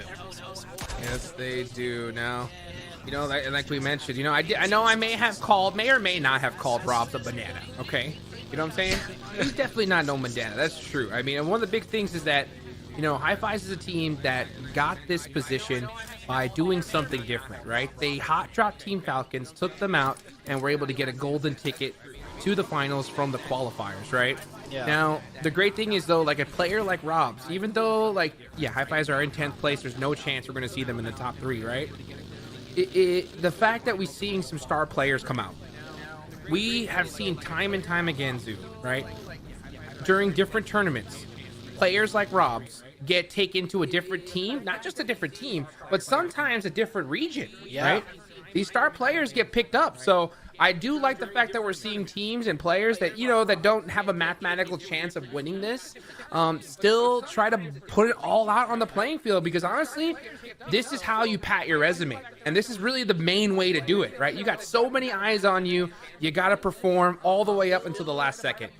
Yeah, definitely. Definitely so. Yeah, I mean, IHC, I feel like if any team can do it, it's IHC. I feel like Alpha 7, they're just cracking under the pressure again, man. They have been in this spot so many times. Second place. Again and again and again. It hurts.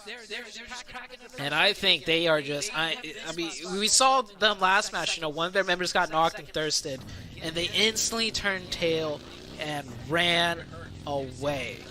And strategically, yes, that's sound, but I just feel like the way they did it, how instant that turnaround was, it was like, I feel like mentally, they just don't have the right mindset.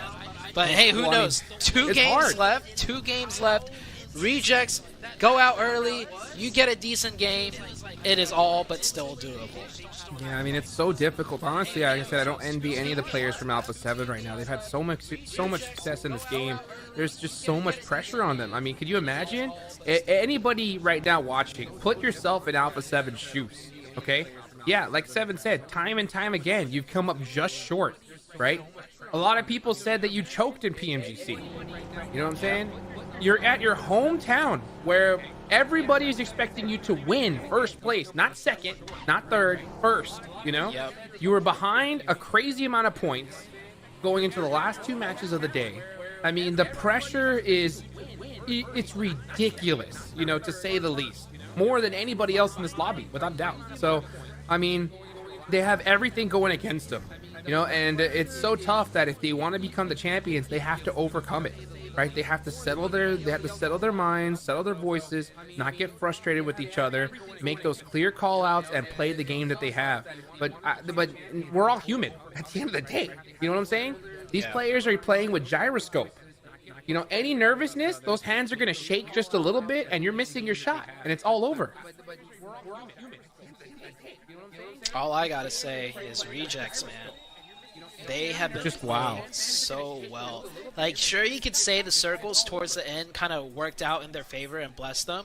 But the thing is, Rejects, when you called it out, that sneaky rotation, Rejects have constantly rotated in a way where they keep their options open, right? If they have to crash into, you know, the center zone where Alpha 7 is, they'll do it when the circle gives them only that option. But otherwise, Rejects, they're always playing for the long game. They always keep their options open with their rotations, and that is what the most high-level skilled teams do, and that is why Rejects are able to capitalize on these circles time and time again.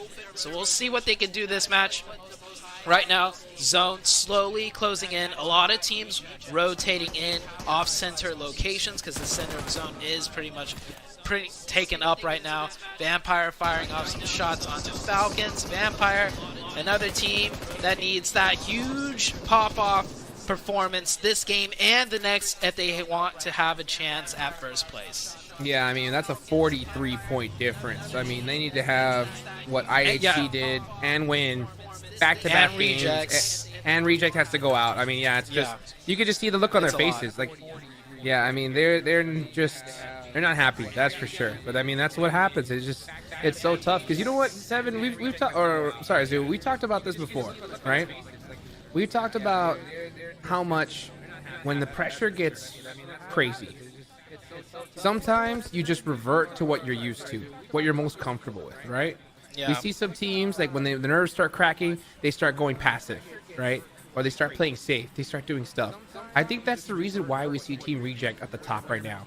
Because when the going gets tough, they're so used to just pure aggression. You know what I'm saying? So when the time comes where it's like, yeah, we got to hit a 1v2, 1v3, they're not even thinking about that. They're just doing where they go on autopilot. And their autopilot is just CQC insanity. And they win those fights. It's just so crazy to watch. New circle. It does come up. It goes down south, favoring pretty much Rejects. And I mean, I'm saying favoring lightly because they're just in the circle pretty much. But with how good Rejects are, you give them an inch, they take a mile. And that could be what's happening now. And, well, I mean, as for Alpha 7, they got to fight their way in like they always have. Same with IHC. We'll see where the circle ends up. We'll see how many fights Alpha 7 can win. Boom! Is going to take that fight right now with the Rejects team. And the first knock goes over to Rejects. Rejects finds the opening. Sara looking for a second. And Duelo does get finished, though, so this will be a scrappy fight. Boom, in third place. They need to win this one. They need to win it clean. They get Sara. They're going to be able to get the revive, too. Rejects, is this it for them? Can they finally be slowed down? Flyboy gets knocked, though. There's back and forth knocks. It's a 2v2 scenario at this point, and you can see Regioso looking to try to at least get a thirst. Can he be able to secure a point? Boom, knowing who they're going against. They're in third place. This is the fight of the tournament right here. They have to win it. Regioso does get the confirmation here. Boom's not going to be able to get the res, so it is going to be a 2v2 between Reject and Boom. Regardless, Reject is going to be hamstringed, but 4 eliminations with their lead could be enough. So Boom cannot afford to go out here. If they want to win first place, they have to win this fight. Yeah, they have to win it quick. Zebra Masters is here, though, to third party. And I mean, there's no way Rejects as a 2-man wins this fight and survives Zebra Master, right? Surely Rejects go out now, but even then, 2 points. They already got 2 points, and that's a lot given how much of a point gap they have. So 2 points is good for Rejects, and they could still get more. They could even somehow turn this around and take out Zebra Masters. This is not the first time they've been third party and they come out on top. And you know, Zebra Masters looking to make a name for themselves, trying to take out the top squads in the lobby right towards at the end. Here they go on the push, looking at that third party. Boom, though, shutting down Reggioso is going to be huge. They try to go for the combination. Demine not letting it out, going out without a fight. He takes them out. The 1v2, he secures some placement points, but down goes Reject, and boom, the crowd goes nuts because the door is open for Alpha 7. But how big is that door opened up? It's opened up like a millimeter. I'm going to say this now. Calm down, Alpha 7 crowd. Calm down. Alpha 7 still has a long way to go. They still need a great game here. And Alpha 7 coming in from the east side, well, I mean, if they third-party these two teams here, there's a chance. There's a way. Next circle is about to pop out too. We'll see where this goes. S2G on the west, same with the IHC. It is a messy zone, Jukes. Alpha 7. Yeah, it shifts to the east. It does give it over to Alpha 7 just a little bit. Alpha 7 needs to get this opening, which they have, and take out Vampire. They heard the shots. They heard the shots from that fight earlier on. They knew the teams that were going against each other, so they were looking to push to clean things up. Zebra Master already getting it done, though. So Alpha 7 are going to be able to get another point on the board, which is critical. You're right. Job's not done yet, but that door being open is huge. There was two different things that needed to happen for Alpha 7 to win this tournament. One, Reject going out. Two, Alpha 7 having a crazy performance. One of those is now done, right? So now it's all on Alpha 7's shoulders to just finish that second part. And I will tell you, Zute, it's going to be a lot easier considering you got teams like Reject and Boom already out. Yeah, it is going to be a lot easier, but it is still a tall you're task for Alpha 7. It's easier, but still hard. Yeah, easier, but still hard. Like, they still got to win a game of PUBG Mobile, which is still extremely hard. Hi-Fi is coming in here uninvited, gets taken out. Vampire forced to go back just a little bit. And I think Alpha 7's got the info now that this is not just the one team. This is at least two teams here, so I think that is forcing Alpha 7 to slow down just a little bit. And that's so hard. This is where it gets tough because, you know, Alpha 7 can start getting in their heads so easily here because they know that the door's open and they have to win this game, right? So maybe certain times where they would normally get aggressive, they know they cannot go out under any circumstance, and that could make them second guess themselves a little bit. That is a curse that happens plenty of times at this level. So Alpha 7 are forced to really make the right decisions no matter what, and that little hesitation at this level is all it takes for teams, especially at the bottom who have nothing to lose, right? They're not hesitating at all. They could take advantage of it, and we could see a team on that bottom of the leaderboard, just like we've seen so many times, take out Alpha 7. I'm talking about D plus Kia just a few matches ago. Yeah, you're absolutely right. Things are going to slow down for just a tad bit here as the next circle is about to shift. I see the mini-map. Everyone's pretty much in zone and just waiting. So while we have this time, Jukes, I just want to say, man, shout-outs to the Rejects team for how far they have come. And, True. You know, Most Jukes, improved, by far. Most improved, by far, for sure. And you know, Jukes, how, you know, back in the days, Japan was calling me to maybe coach or even play for them. I remember that, yeah. You were going to go there for a while. I think I'm going to hit them back up. I think I'm going to jump on the Japan train. Like, Japan, here I come. I am repping Japan now. But in all seriousness, man, with how good Rejects are doing, I'm curious as to what they're doing, like way more curious in the PMGO, their Japan league. So, hey, Jukes, I might just start viewer partying with that. You know, like I used to watch China all the time because they were #1. But hey, if Rejects get it done here, they are the new #1 region. And that new circle has popped. We are going north. Alpha 7, they're forced to wrap around to the northwest now. They're going to be fighting with the Death Wolves very soon. Here they go. This is going to be a huge one. I really want to see this rotation because Alpha 7 have to make it safely. They cannot afford to go down to a team like Death Wolves in this scenario. If they're able to secure that junkyard position, they'll have the whole north completely clear. But like I said, they're going to have to get past that team in the first place. Meanwhile, some other squads that are still in the running here. I'm talking about S2G, IHC, maybe even Vampire. You know, they could definitely make something happen here.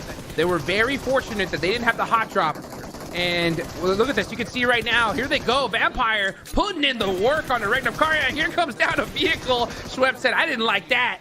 Starts shooting some shot at it just in case to make sure there's not a person in there. Meanwhile, Silas is already on the run. And man, this is just worst case scenario for Regnum Karya. A great start to the tournament, but just a really rough finish. Yeah, Regnum Karya being torn to bits once again. And even if you somehow weasel your way into a chicken dinner like they did last match, it is not enough. They need elims upon elims upon elims and the chicken dinner. Here, Alpha 7 play zone. Hold on. That should be a revive. You gotta be kidding me. I mean, the blue zone isn't doing that much damage. I think he just took a lot of damage from Death Wolves rotating in. Can he get revived? Wait, I don't think he can. He's way back in the outside. Alpha 7 loses a player. I thought they would take the fight with Death Wolves and control that eastern side. But instead, they're just taking the long way around, and that's going to cost them a player. It is, and that's a tough one there. So they decided to take the player sacrifice because they know that they couldn't go down, so they didn't want to risk the fight. And that's what I'm talking about. Is I seriously think if this was the start of the tournament, they would have pushed Death Wolves. They would have pushed Death Wolves. Yeah, 100%. But with everything that they have going on right now and all that pressure, they're reverting to safety, Zute. And I'm telling you, this little decision here could mean their end. That's what I'm saying. Like that last match when they lost that one player and they instantly turned tail and ran, strategically it made sense, but the way they did it, it just shows where their mental's at. And I said, I don't think their mental is in the right place. And with that kind of wraparound rotation, losing a player, it's not good. I'm telling you, Alpha 7 in the end game are not showing that they have that killer instinct that we saw like from IHC the other game, right? Or IHC just pushed everything in sight. The second they saw an opportunity, they went straight away and got it. S2G putting up some points against Nova. Nova long out of this one already, but you know what? A nice nade there. Does get a couple players. That's long. Looking to get another one here. If he gets another knock, this will be huge. Yeah, S2G.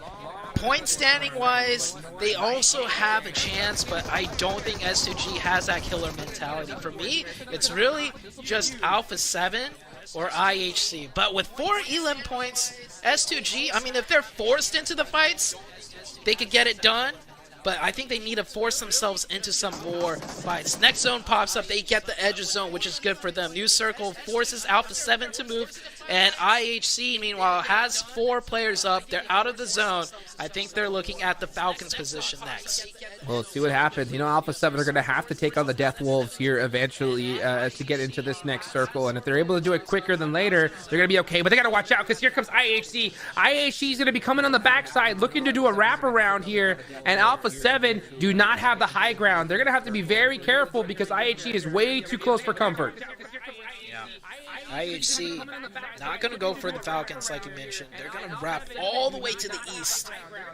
Blue zone's closing in. That doesn't give a lot of time for IHC, Alpha 7, or the Death Wolves here to finish out a fight before being forced to rotate in. And D Plus has already kind of secured that edge spot right outside the Vampire's position. This could be bad for all 3 teams I mentioned. It's totally possible. Next Ruya go down. That's the 7th place team, and that's going to be a brutal loss for them. You can see the frustration on the players' faces. They know it's over after that performance right there. So we'll see what happens in the last match coming up soon. But man, this is a huge one. You can see the frustration all over these players' faces. Yep, that's what it comes down to here. I mean, so much is at stake, so much is on the line, and you can see everybody's just giving it all they got. Yeah, we keep talking about first place, but honestly, 3rd place is really close. 30 grand. Yep. For all of those teams, and yeah, that is a big pay jump. So even if they can't get first, everyone is still so close to 3rd. And Boom went out early too, right? So that frustration you see on screen, that's a sign of dollar signs going away. But yeah, here comes that fight. Alpha 7 versus IHC, Jukes. So huge. Here they go. Revo up on the high ground. Needs to get an initial knock. He just gets some nice shots, though. Oh, it's actually top from Team Falcons helping out Alpha 7 with a couple of knocks from that third party. But Revo getting knocked is brutal. Carrillo, it's really up to him to get a huge knock here. Revo is finished. So it is down to 2 players left. of Alpha 7. And you know, Team Falcons, they got nothing to lose here. They can push this fight. That knock on the Rogue is going to finish out IHC, though. Some good elimination points. But you can see the crowd. They're cheering it up, but they are so nervous here. Seeing two monsters from Alpha 7 getting knocked early. Yeah, man, Alpha 7 down to 2. It's not enough, Juice. It is not enough. It's not enough.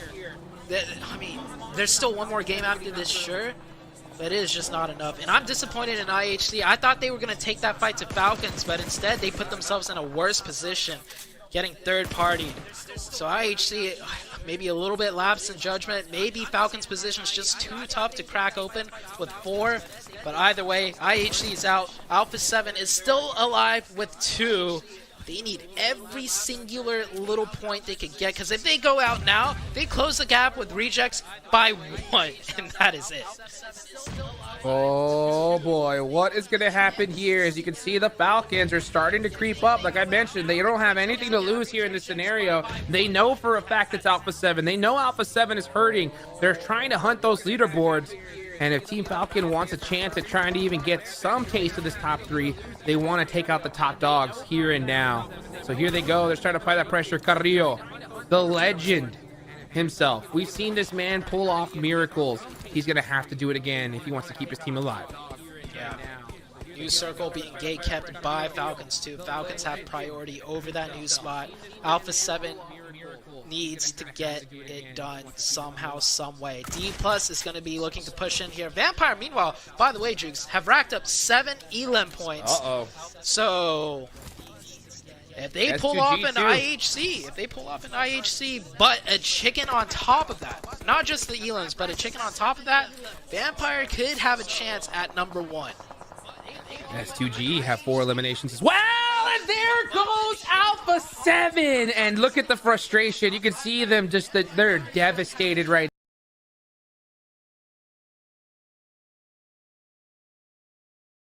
now. Is here just trying to show their players some love, but oh boy, the door's now open for S2G and Vampire. They should have just fought Death Wolves with 4. Win that fight, and it's not easy. It's not easy by any means, but when they have 4 players, fight Death Wolves, and then take this position that Death Wolves is in with 4, and then have a bang of a game, right? From this position, a bunch of elims, maybe top 3, and then they're good. But instead, I think the pressure is getting to them.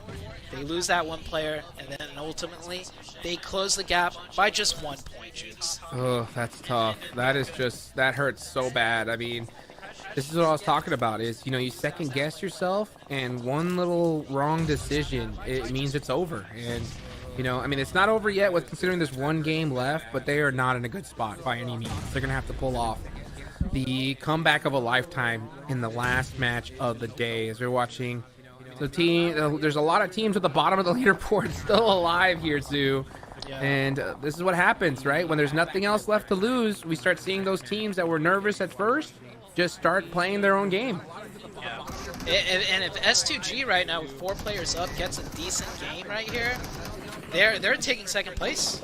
They're going to be the ones looking to take first place. And S2G is the previous champion, so S2G, if they ramp up their aggression a little bit here, pick up a elims, get the chicken, it could be done. Falcons fighting with Vampires. Vampires with their backs against the wall with only 2 players up, 8 elims.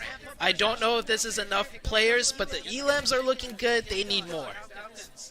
Hey, you know what? I'll tell you what. I mean, don't even count out Vampire as well. I mean, yeah, 9 eliminations is solid. If they're able to win this game and take out the lobby, they're in a position to get second place as well. So we'll see what happens here as Vampire know what's at stake.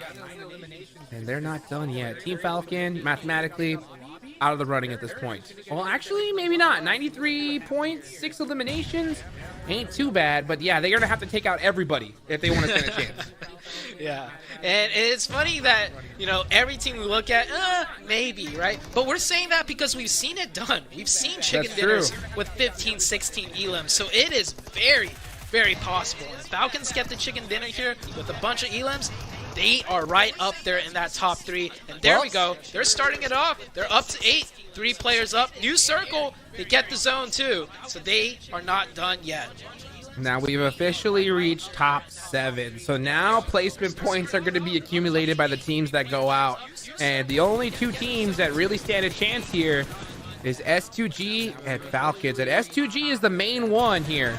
But they are getting shot up by the Falcons. Oh, that is a huge loss. And Royals of War Rivas looking to clear him up. See you later. Going to try to be able to get one of the finishes. Can he do so? Nope, he can't. He's going to have to win another 1v1. He gets it. He's going to get the thirst. No, he can't. So, man, see you later is taking a whole squad by himself. And he can't do it. And look at that. Oh, the frustration. Because he wanted to do that miracle run. And all the top teams are gone. Somehow, Team Falcons are still alive. 10 eliminations. They got to win this. They have to win this. Let's see what happens. It's action with the nade. Oh, actually, it was a smoke grenade. Ooh, gets knocked. That's tough. Tough situation here is Top. Trying to throw that smoke as well. Throwing some pre-fire out. And it's D plus Kia. Why is it always D plus Kia? Taking out some teams right when they need to. Oh, an absolute brutal loss there. All the top teams are out of here. We're going to watch the bottom squads now fight it out. Trying to get a chicken dinner here in the PMGO. Smoke Gaming, Rolls of War, just having their last little rally cry. Miyaki is one of those big names, I think, here. He really stood out in this tournament. He had some shiny moments for sure. Unfortunately, him and the rest of the team just wasn't able to really put up points together. Yeah, Miyaki by himself, though. The rest of the team way back. They need to make a decision. Help him out or just eject out of there. Both teams with the zone kind of definitely favoring. Oh, wait, no, that is not his team. That is D plus Kia. Sorry, the blue color caught me off guard for a second. So there we go. It is down to the 4v4. And like you said, why is it always D plus Kia? Well, slow and steady doesn't win the race, but slow and steady gets you into the late game sometimes when people least expect it. So D plus Kia versus Royals of War in the 4v4. Slow and steady eliminates the chase. That's what it does. You know what I'm saying? The chase for first place. D plus Kia. Just out here, just crushing dreams. Crushing dreams of the PMGO. And they're going to be battling it out with Royals of War. Looking to see just who's going to end up getting a chicken dinner under their belt here. And they're saying, you can see the prediction up there. Pretty much almost a 50-50 either way. Starting to favor D plus Kia with their position, rightfully so. As Rivas all the way in the back there. Blue zone's going to start pushing him out. Not looking good. Jumps into safety for now. And we're going to see who ends up winning this. But you know what, Zute? It's going to come down to the last match here. The last game. It is just, oh, it's going to be brutal. Yeah, last match of the day. I mean, the point gap is still pretty big. Reject just can't mess up. And I think they pretty much have it. But, man, what a 3-day series so far, Jukes. And it's not over, not just yet. And we still got this 4v4 to go on. I thought D Plus had it in the bag. I don't know how Royals of War managed to get out with all 4 up. But D Plus Kia still has the advantage here. They have all of the terrain. And Royals of War working with just the edge of that zone. Is there any more nades left for D Plus Kia? Surely they got to throw it now. Yeah, if they had it, they'd throw it, I think. You saw Molotov come out there, but that's about it. We're going to see who wins this game. As, oh, look at that. Aragod tried to pull off a sneaky little off angle. No, sir. Denied. Meanwhile, Royals of War, yeah, now finally started to throw out their util. I'm surprised they didn't throw it out a little bit earlier. But trying to go out for the fight. The Mexicanos trying to get their chicken dinner here. Uh-oh, the toes getting shot up, though. It's down to the final player as D plus Kia win a chicken dinner here in the PMGO. Oh, boy. One more game left. Who is going to win this thing?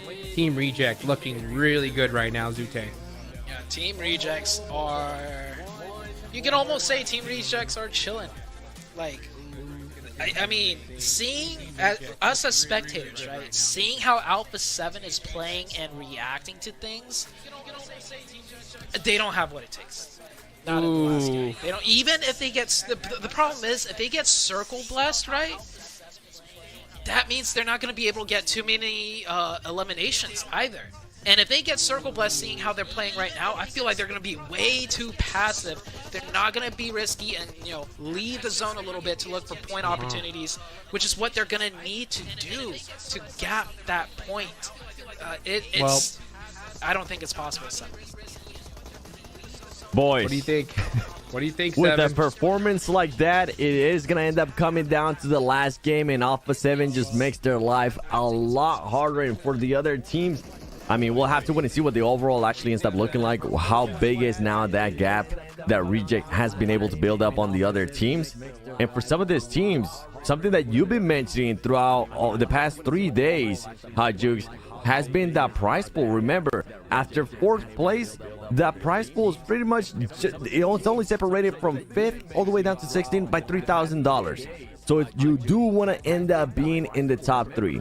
And for Alpha 7, then you start posing the question, how important is $50,000 for you, or how important is that first place for you? Which one would you rather end up getting at the end of the day? And the thing is, usually we would end up picking money every single time. But the thing is that they are currently in Brazil. They have their fans in front of them. And I will be shocked if we don't get some kind of reaction here from Alpha 7.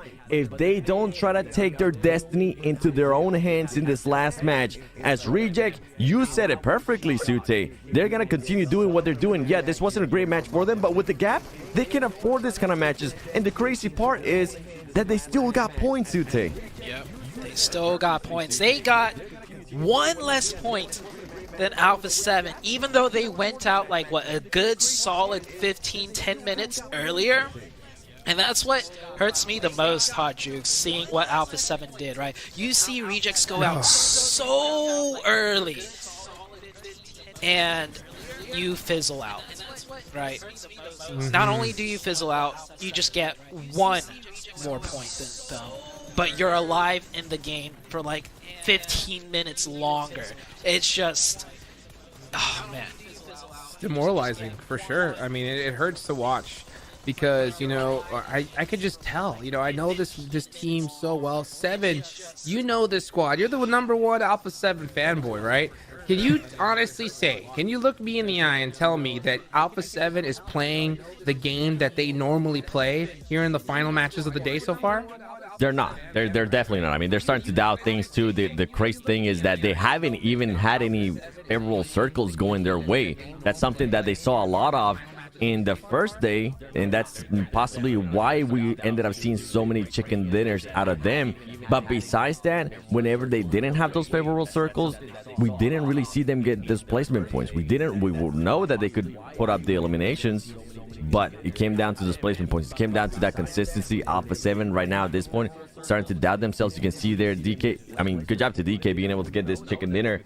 And I'm expecting the teams that are at the end, they're probably going to be looking to make a highlight here. Remember what happened in qualifier finals. Remember what happened in prelims as well. Some of these teams are looking to spoil some of these other teams from getting certain situations, from getting certain spots. As we're going to be looking at the team performance, just Reject continuing to do what they've been doing all along, tracking along. And then you can see Alpha 7 and STG. STG had an amazing jump up, but ever since then, they've just been staying a little bit stagnant. They're still going up in regards to points, but it's not of the likes of what Reject has been able to do. So for the other teams, Hot Jukes, that are currently in that 5th place, that are currently in that 4th place, that might want to get a little bit higher. Maybe first place is too out of hand at the moment going into the last match, but you could secure yourself a bit more of that prize pool money. How are they gonna be reacting going into this last match? Oh man, this is crazy. I mean, there's so, you know me, I'm the king of hypotheticals, and there's a lot of hypotheticals here going into this last match. You got S2G, yeah, for sure. S2G is 30 points away. They have to know it's just not gonna happen, right? First place is too far. But you know what? Second place, pretty easy. You know what I'm saying? Not a big gap at all. It's only six points. Yeah, 6 points difference from Alpha 7. So it's going to be pretty insane. I mean, I think all those teams, 6th place, 7th place, I mean, they may want to hunt down Alpha 7 early to try and get that 2nd place, And meanwhile, Alpha 7's got to hunt down Reject. It's just, it can go either way at this point, but it's all about who's going to take their destiny into their own hands. They can't just let Team Reject do what they did last time and hope they go out early. And that's why these teams usually don't want to have such a big gap going into the last match. And look at this gap right here. 24 points. Reject is going to be able to chill. And just keep in mind, the reason why we're starting to mention hot drops, the reason why we're starting to mention this team's wanting to fight early on is because earlier we got a chance to see some of the most points that we have gotten to see at the PMGO, and it was IHC with 22 eliminations, if I'm not mistaken. They ended up with a total of 26 points or 24 points. So that would not even be good enough if Alpha 7, if some of the other teams are able to improve on that performance, it wouldn't be good enough. They need to make sure that Reject gets 0 points, and Reject has just been so good, Sute, at making sure they clutch up at least some points every single match. Yeah, Rejects is just one step ahead of everybody out here, and I think to change up the narrative a little bit, it comes down to that money prize pool now, right? I think first place is so far ahead that Alpha 7 now puts a target on their backs because they're pretty close to dropping out of that top 3. Same with the third place team themselves. I mean, we saw the rankings just now, 4th, 5th, 6th, 7th, so close to break into that top 3, and we've said it over and over again. 4th and downwards is pretty much the same prize money. There's a big jump in 3rd, a bigger jump in 2nd, and that's the more feasible potentials for all of these teams middling around 5th, 6th, and onwards. What's crazy too, I'm looking at Reject results here for a second, and Reject for the last 8 matches, they've been able to get 6 top 5, and out of those 6 top 5, 4 have been in 2nd place. I've been asking for consistency for the longest time, and I've been asking for consistency since we started this PMGO, and they have been giving it to me. They have been excelling at consistency too, not only with the placement points, being able to back it up with eliminations too. So far, honestly, I don't see anybody contending on Reject, and that's why I was kind of posing that question to Sute in regards to the prize pool. How much is that going to come into play, and which teams are going to be looking to maybe move out that prize pool, or still trying to just, you know, send a statement here in the first PMGO ever? Are they going to want to become villains? We have seen that happen in PMGC when S2G decided to stop Alpha 7 from getting higher placement, from being higher in their own home country.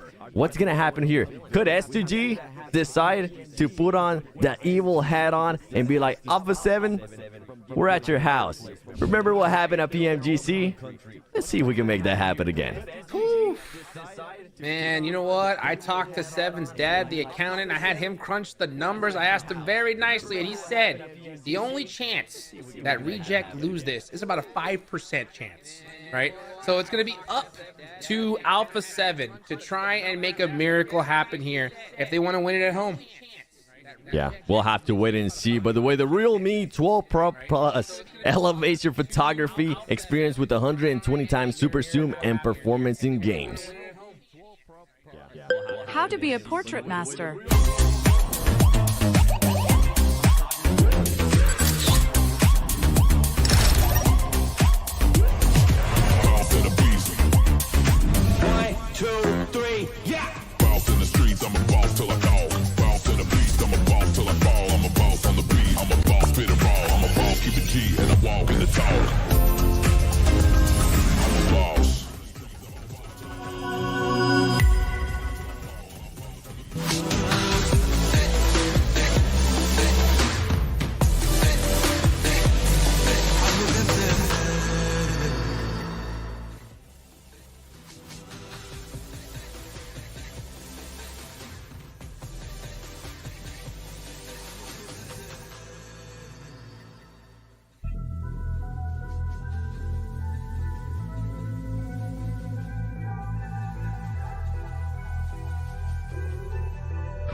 I've been giving you the worst of me. Now you wanna stay the night. Pretty how you work hard for me. We're forgetting how to talk. Nah, I don't like no humble beats. Just go and slice it up. Now it's time to marinate.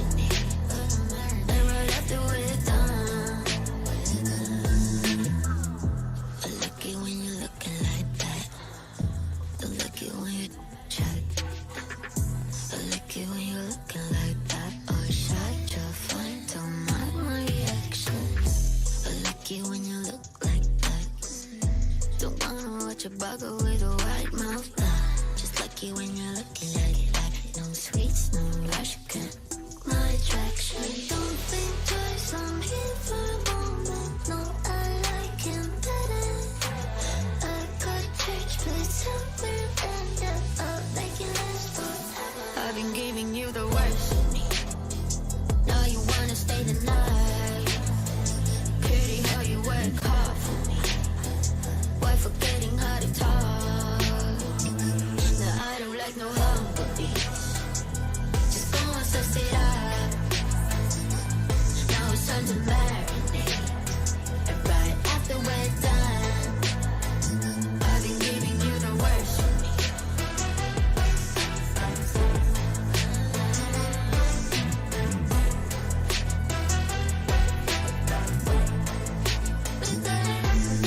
Give me a second, let me direct it.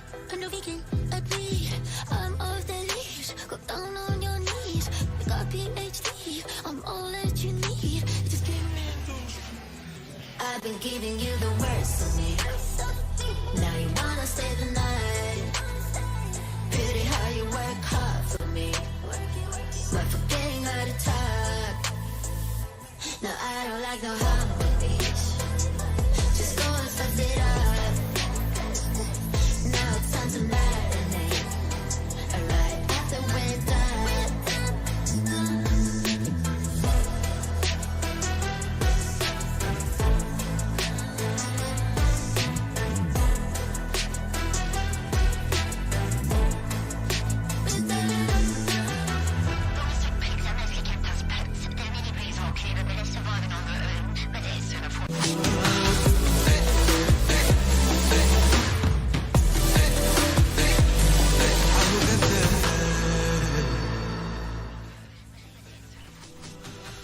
Welcome back to the PMGO Brazil 2024 on the final day, the final match coming up. We've been trying to do some what ifs, and you know what? I decided to dig in a little bit of some numbers here, boys. So Alpha 7 right now, 24 points away. We know how consistency Reject has been this whole tournament. By the way, on all the 17 matches that we have played, Reject has only had one match when they have scored 0 points. So they've been able to secure a point every single time. Now for Alpha 7, the highest scoring point game for them was 22 points when they were able to get those 12 eliminations, and on top of that get a chicken dinner. So it's possible Alpha 7 will have to excel when it comes to being able to beat the max points that they've been able to get so far. But on top of that, Hot Jukes, they would have to stop the insane consistency that Reject is currently showing us. Oh boy, what are we gonna see here from these last two? I agree, Seven, with everything that you just said, because I mean this is just getting absolutely crazy here as we look at the overall standings. And oh boy, are these standings looking mighty crazy. I know, Seven, you were talking about, during the break, right, just how well Alpha 7 has done in the past. And I think that with the math that you were giving me, correct me if I'm wrong, they would have to have the best performance of their tournament right here if they want to make a miracle happen, right? Correct. Oh, that's crazy. It's crazy. It's very, like, the chances you were saying earlier, what, 5% that Reject doesn't end up winning this, but there's still a chance. But then the thing too is, we were bringing it up, and even Sute alluded to it even more, that prize pool for those top three. Like, these teams are going to be switching their focus. Like S2G for sure knows that we are way too far away, right? Some of the other teams as well, Vampire Esports, IHC, they're going to be looking to get into the top three. Boom Esports as well, they're going to be looking to get into the top three because they want that prize pool money at this point, since first place is just so unreachable. That's why I'm trying to figure out what Alpha 7's mentality is going to be going into this last match. Are they just looking to secure that second place, or are they just going to be looking to actually make that full push for the final game, Haju? Well, we're about to find out for the final game of the PUBG Mobile Global Open Brazil. It's all down to this. Will Alpha 7 pull off that miracle run? And I'll say right now, 7, if I don't see them in Pecado, they gave up. That is my opinion here. They have to hot drop. There is no choice. I'm with you. You know, the crowd is bringing the attitude. The crowd is bringing the noise. And this is what we need to see. We need to see where Alpha 7, we need to see if Reject is going to be landing in the same spot. They've been consistent. Reject, they're not willing to make any changes to what they've been doing. Everything's been working out so well because even when stuff doesn't go their way, they're always able to clutch up some points. And if I'm Reject, to make it even more secure, I just need to get a couple more points and then you know it's over. True. It's true. I mean, it could be over already if we're being realistic. I mean, in order for Alpha 7 to make this happen, they're the only team that can at this point with the gap that they have, right? Yep. They have to take out Team Reject and then have the best game they've had this entire tournament. Alpha 7 is going to Elpo, so it's over. It's over. I'm not even gonna lie. With this zone, everything, there's just no chance. I don't see it happening at this point. Unless an absolute miracle happens where some random team takes out Reject first and then Alpha 7 just do what they want. But I mean, what are the odds of that? It went from 5% to 0.5%, at least in my eyes. So you're telling me there's a slight chance? There's a slight chance. Very, you know, very slight. slim. Man, you said it yourself. You actually posed the question. I didn't really get to really talk about it, right? When you were saying, what Alpha 7 want more, right? First place or, you know, some extra cash. Knowing these guys, they're gonna take that placement all day long. They want that belt. It's the only thing they've missed. They've made plenty of money playing PUBG Mobile, right? They want that belt around them. They want that watch on their wrist, and they want to be able to put in that good old bio, right? PMGO Brazil champions. And with the decision making that they're making here, it just doesn't seem that is what they're hunting down. So they're just gonna have to hope for the best at this point. Yeah, and they have a big final boss. And no, I'm not talking about The Rock. I'm talking about Reject, because my goodness, Reject just has been looking so strong with the way that they have been performing. I highlighted their consistency. We've been able, luckily, to highlight some of their players too. Regioso, he's been able to put up numbers. He's showing, he's finally getting his roses from all the performances that he has put in the past. It has come down to this. I love seeing that the crowd is still into it. I love the Brazilian crowd because they're always going to be passionate no matter what. And as you mentioned, it is going to be very, very slim for Alpha 7 to catch up on this. But with the second place position right now, we'll have to wait and see what could happen here. All of these two teams that are currently fighting for that first place are within this zone. Vampire Sports is going to be nearby too. S2G. If you were in this position, Hot Jukes, and you were one of the players, where would your mind be? Honestly, for me, it would be all over the place with everything going on. I wouldn't want to. I'll tell you right now, I wouldn't even want to be the Alpha 7 IGL nor the Reject IGL. Oh, without a doubt. You know who I want to be? Regioso. And if I was him, I'd just look at the camera right now and just say, acknowledge me. You know? Acknowledge me. Because, I mean, man, dude, these guys, like you were talking about, just they are the most improved team. I mean, these guys haven't even made it in the top 8.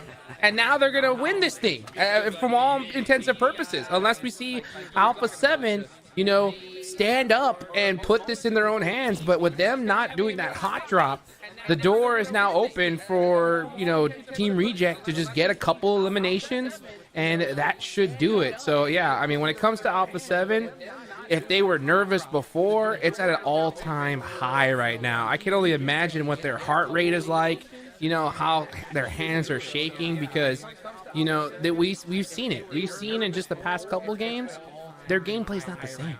It isn't.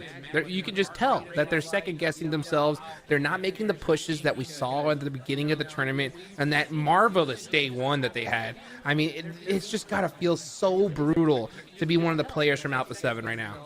It is, considering that it's the first global event that is this early on into the season of PUBG Mobile Esports for them, too. We'll have to wait and see. By the way, Hi-Fi's, a team that's currently in 10th place, they're going to be looking to maintain that, because of 10th place and below, there is going to be a bit of a difference there when we are talking about the prize pool. and it's going to be about $2,000. So even though we're getting so focused there towards the top, because honestly, sometimes the top is the one that matters. You just want to worry about the championship. Some of these teams are fighting for extra points. Some of these teams are fighting for that extra prize pool. And right now, Hi-Fi is currently sitting in 10th place. They are going to be fighting none other than Royals of War in 13th place. And if Royals of War can make Hi-Fi's get eliminated here, that's going to be massive, as they are going to be able to eliminate one player. And they're going to be looking for the other ones to try to pass Hi-Fi's when it comes down to that overall and try to secure that extra cash. Yeah, it's going to be massive for them. It's going to be massive to pat their resumes as well, like we talked about a little bit earlier. But it's also going to be devastating for all these teams, right? Because the teams at the top need every elimination that they can get. So the more that we see these teams at the bottom, right, just take each other out, the more the door closes on to kind of have that kind of crazy, you know, IHC style of run where you just have a crazy amount of eliminations in the last game of the day. So, I mean, we're already noticing a major difference. I mean, the last game 7, when's the last time we saw nothing but bottom teams, right, at the end of the game? Yeah. It's we haven't seen that, I think, ever, especially during this PMGO.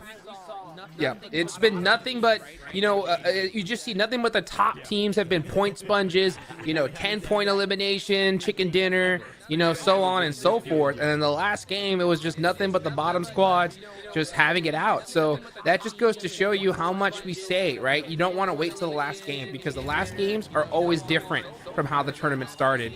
And that's why, yeah, I'm putting it down to 0.5% chance for Alpha 7 to pull off a miracle here. They're doing some splits. They're not pushing everybody in sight. It's just, it's not a good sign for me. I'm with you. I'm with you with this Alpha 7 right there. From what I noticed, I think they're at this point, they might have just realized, you know what? Yeah. We're not, first place might be a little bit too far. Let's try to secure this extra cash, because we do have teams that are kind of close to us. S2G, I mean, X2G is only 6 points away from being able to tie them, 7 points from passing them. And then on top of that, you have Boom, you have Vampire, and IHC. We saw what they were able to do earlier whenever they decided to just turn in on Mission Impossible, push everything and make things that were impossible actually possible when they were taking those fights. So we'll have to wait and see what if Alpha 7's even going to end up in the top 2. Wow. Anything can happen here at the PMGO. Nextria as well. Nextria, this was a team that I was actually expecting to be a little bit higher. They were showing us very, very promising performances, but they were never able to just clutch that win. They was too far away from there, never able to secure it. And talking about teams that might have not had good performances here, I feel like we gotta take a second there to kind of acknowledge Nova Esports' performance in this global event, because it's the first time we get a chance to see them since PMGC 2022. And boy, oh boy, it looks like a completely different Nova. And somebody that's going to be happy about this fight right now, it's going to be Alpha 7, as Boom is getting into a fight with Zebra Masters. Oh, I don't know how happy they're going to be about this, because Boom is quite close to them on the leaderboards, and they are starting to soak up some points. They will be happy if Zebra Master is able to overcome this, but you can see Frenzy with that nade locked and loaded. Not able to get the finish, but he is going to go in with the gun. Oh, actually gets taken out, so he's going to get thirsted really quickly here. That is going to hamstring Boom quite a bit, considering I think they're down to their last player. Oh, they do get the res that I was hinting at, Nova. I think Nova might end up trying to third party this fight as they're going a full push. Order wanting to go inside that building. He's going to start shooting at everybody. Here we go. Nova, though, Dream Y6. Oh, my God. It's starting to backfire, and it's actually starting to look good here for Boom. I'm starting to mix up my words because I cannot believe this right now. Boom being able to clutch it up, knocking 2 players from Nova. Paraboy is going to be able to spot a player. That's going to be an easy knock for him, and he's going to be looking to confirm that into an elimination. Now, Order is going to be able to spot the last player there from Boom, Razy, and he's going to be looking to just fully eliminate Boom out of this contention, and Boom trying to secure some extra points, trying to see if they can possibly make it here within the top 3 is going to be so tough with what Nova just decided to do. Only 1 player left for Boom. This is just absolute worst case scenario. This team could have stolen 2nd place easily with where they're at on the leaderboards, but yeah, with that fight, that is gonna just leave it pretty much in the dust here as we watch Nova now soaking up those points. And that DBS so strong. DBS broken. OP. You know, you just see it. You can just all of a sudden have a 1v2 scenario. You bust out that DBS and you'll even it up. But look at the feed as Carrillo does take out one of the players from Death Wolves. We saw them fight earlier. We saw them back away from each other, and they're going to be close by. But you know what? We're going to be staying on this fight here because right now we haven't really continued to see anything. And to be fair, Carrillo being able to actually confirm that. And then on top of that, something that you don't want to end up seeing if you're an Alpha 7 fan is that Reject is also getting into a fight. They have a player knocked, and they're looking to continue to get some extra points here. Nova looking to make this push. They haven't had the best close quarter fights possible, and right now it's not looking like it's gonna continue to get any better as two of their players ends up getting knocked by Zebra Masters. And it makes sense. I mean, look at this. I mean, I think this is Nova's crippling feat here. The lack of DBSs. We see one player with it, right? Paraboy, you know, runs up there with the UMP. It's just not, it's over. It's not the meta anymore. With how broken the DBS is right now, it's just all about who's got the shotgun. Yeah, with the performances that we're seeing out of some of these teams, I can't wait to see how possibly the rosters are going to be switching up. As somebody from Zebra Masters, none other than Tin, is going to make the jump there. But now it's 3 players there of Nova, and they are just way too much as Paraboy is able to clutch up that elimination right there on your screen. And that is the for Zebra Masters. But Nova trying to make a push for top 10, trying to at least get some more of that prize pool and not be so low on the leaderboard that nobody expected them to be here. I was talking about it. Now we might actually get a chance to talk about it a little bit more. Actually, you know what? Hi-Fi says, hold on to that thought, 7, because Vampire Esports is crossing by in front of us, and we want to push the action. We want to maintain this 10th place. We want to get those $14,000 in our pockets. Let's take a look here as the next zone does go on up. Monte Nuevo now is going to be in play. Alpha 7 is on top. They're actually in a really good position here. So the problem is though, Reject, even though they're on that southeastern side, they already got an elimination point, and that is so difficult here for this team. So let's see which one is going to be able to make it happen. As you know, the crowd is still going nuts non-stop, just at the top of their lungs. I remember the interviews after day 1, you know, all the Alpha 7 fans, you know, owners, voice gone from screaming so loud. So we'll have to see how it ends up happening here. Alpha 7, yeah, if they lose, it's going to be really tough. If they don't get at least 2nd place, it's going to be absolutely embarrassing. So Alpha 7 trying to pull out all the stops here, but Reject just seems to be matching no matter what they do. It is just always the similar amount of eliminations. And Reject already with that 1 point added. Eliminations, 1 to their name. They're looking good. They're feeling good. And they're possibly going to be looking now to close it with some more consistency as Racy from Boom staying alive still. Somehow he's able to make it in here and survive the mayhem that happened earlier between Zebra Masters and Nova Esports. But guess what? Reject is going to be able to spot him. Reject's going to start getting shot, though. Royals of War, okay, that's completely different. For a second, I saw an R there, and I was like, no, wait, did he actually get knocked? But he didn't end up getting knocked. Reject should be able to recover from this, get back to full health, and I think they're going to be looking to maybe change their positioning as a lot of teams are looking at them. Here they go. Let's see. Next, 104 total points. They need to have. Oh, this is it. You can hear the crowd going nuts the second you heard Sarah get knocked.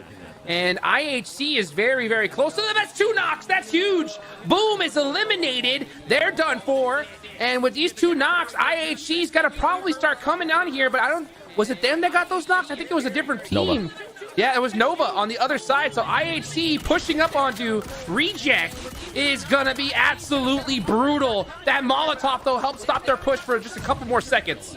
And Reject now trying to save some points here, trying to see if they can maybe connect on some players from IHC, as Nova was also taking shots on them, and Nova's going to be coming up behind. IHC is able to spot Nova players, but are they going to end up switching their focus as they know that 2 more players are alive from Reject? Reject maintaining themselves alive, waiting a little bit longer, seeing if Nova's going to make that push. You can see Reject, Divine, very low HP, trying to survive longer and longer, and there you go. He finally gets caught with the grenade. Now it's down to Duelo. Duelo's going to be able to spot Seal from IHC, and he's going to get that knock, and he's going to switch it to Goblins, but that's too much.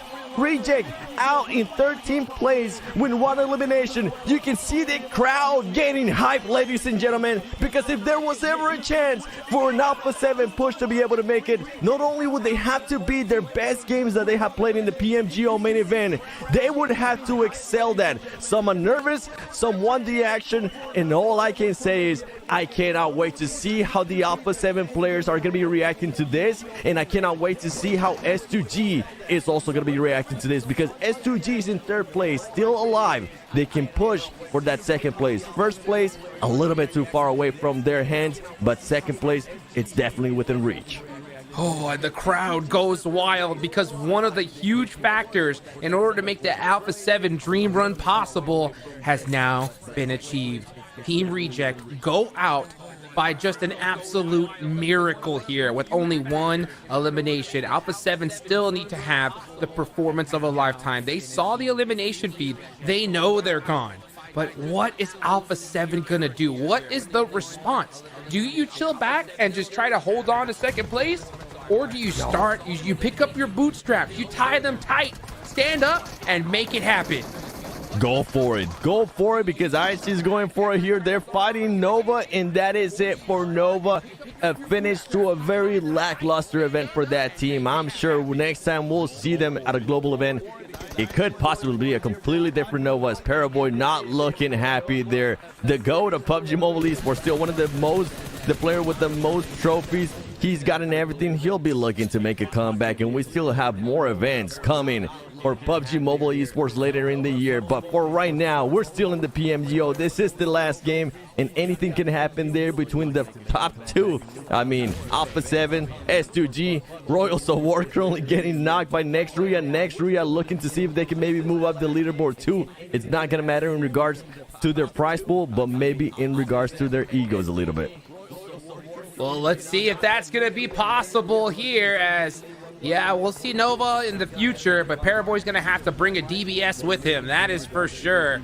As we start taking a look at the final teams. Vampire starting to take out S2G. That is huge, because S2G was one of the squads that could possibly pass up Alpha 7. That's why you definitely heard the crowd go wild there, as S2G only have 1 player up left. And if S2G does end up going out, are we finally starting to see some more aggression of the Alpha 7 players, as they know 1 less team to worry about taking over that 2nd place spot. 1 less team to worry about not taking over that $50,000 prize pool that they will end up getting if they do end up in 2nd place. We have to wait and see. Alpha 7 starting to move along, though, trying to get some angles, trying to see if they can maybe spot anybody. They only have 1 point. We're talking about if they want to see them a little bit passive. I want to continue to see Alpha 7 doing this. I want to continue to see them looking for angles, seeing if they could possibly spot anybody. But the problem is that D plus Kia right now is in just such a good position. And when we talk about teams that were going to be able to hinder their performance, getting the points for some of those top teams to challenge towards the top, D plus Kia has been that spoiler role perfectly here today, Haji. D plus Kia have just been brutal. I mean, this is so crazy, folks. This is stage number 5. If this was a foot race, Alpha 7 was just watching Rejects run towards the finish line, right? And all of a sudden, they just trip and fall. Everything that could go right for Alpha 7 has gone right. The weather is perfect. Every scenario is put in their place for them to win, but they still have to run faster than they've ever ran in this entire tournament. They have to have the best performance we've ever seen from Alpha 7 in the PMGO if they want to win this. So it is possible. Like I said, that door is open, but they still got to run through it. And they are playing this very, very passive right now. You can see them very careful, clearing out their backs. That's smart. But the problem is that there's only 31 players remaining 7, right? Yep. We're seeing teams go out left and right. And the more eliminations that we see happen in the feed, the less chance Alpha 7's going to have in order to pass up Rejects. Placement points are not going to be enough. That's the thing. We need to see a bit more of a switch of urgency here. And I know they're currently trying to get those angles. I know they're trying to spot maybe somebody over peaking. Maybe, hopefully, a third fight in the horizon. D plus Kia holding off that big mountain. We need to start seeing more eliminations out of this team, because you mentioned remaining is going to be 31. If you take off the players from Alpha 7, it is only gonna end up being 27. So for this team, they need to figure out what they want to do here. I think they're still a little bit worried with Vampire Esports possibly still being alive. I don't know how well they're keeping track, honestly, with everything that's going on with this game here for Alpha 7. What's going to happen? Are they waiting for maybe Vampires to get eliminated? They know S2G is gone. They know that Boomy is gone, so you don't really have to worry about them passing you on for that top second place. We need to figure out for this team, Hot Jukes. Is it going to be a full push for that first place or a full push for just holding the second place?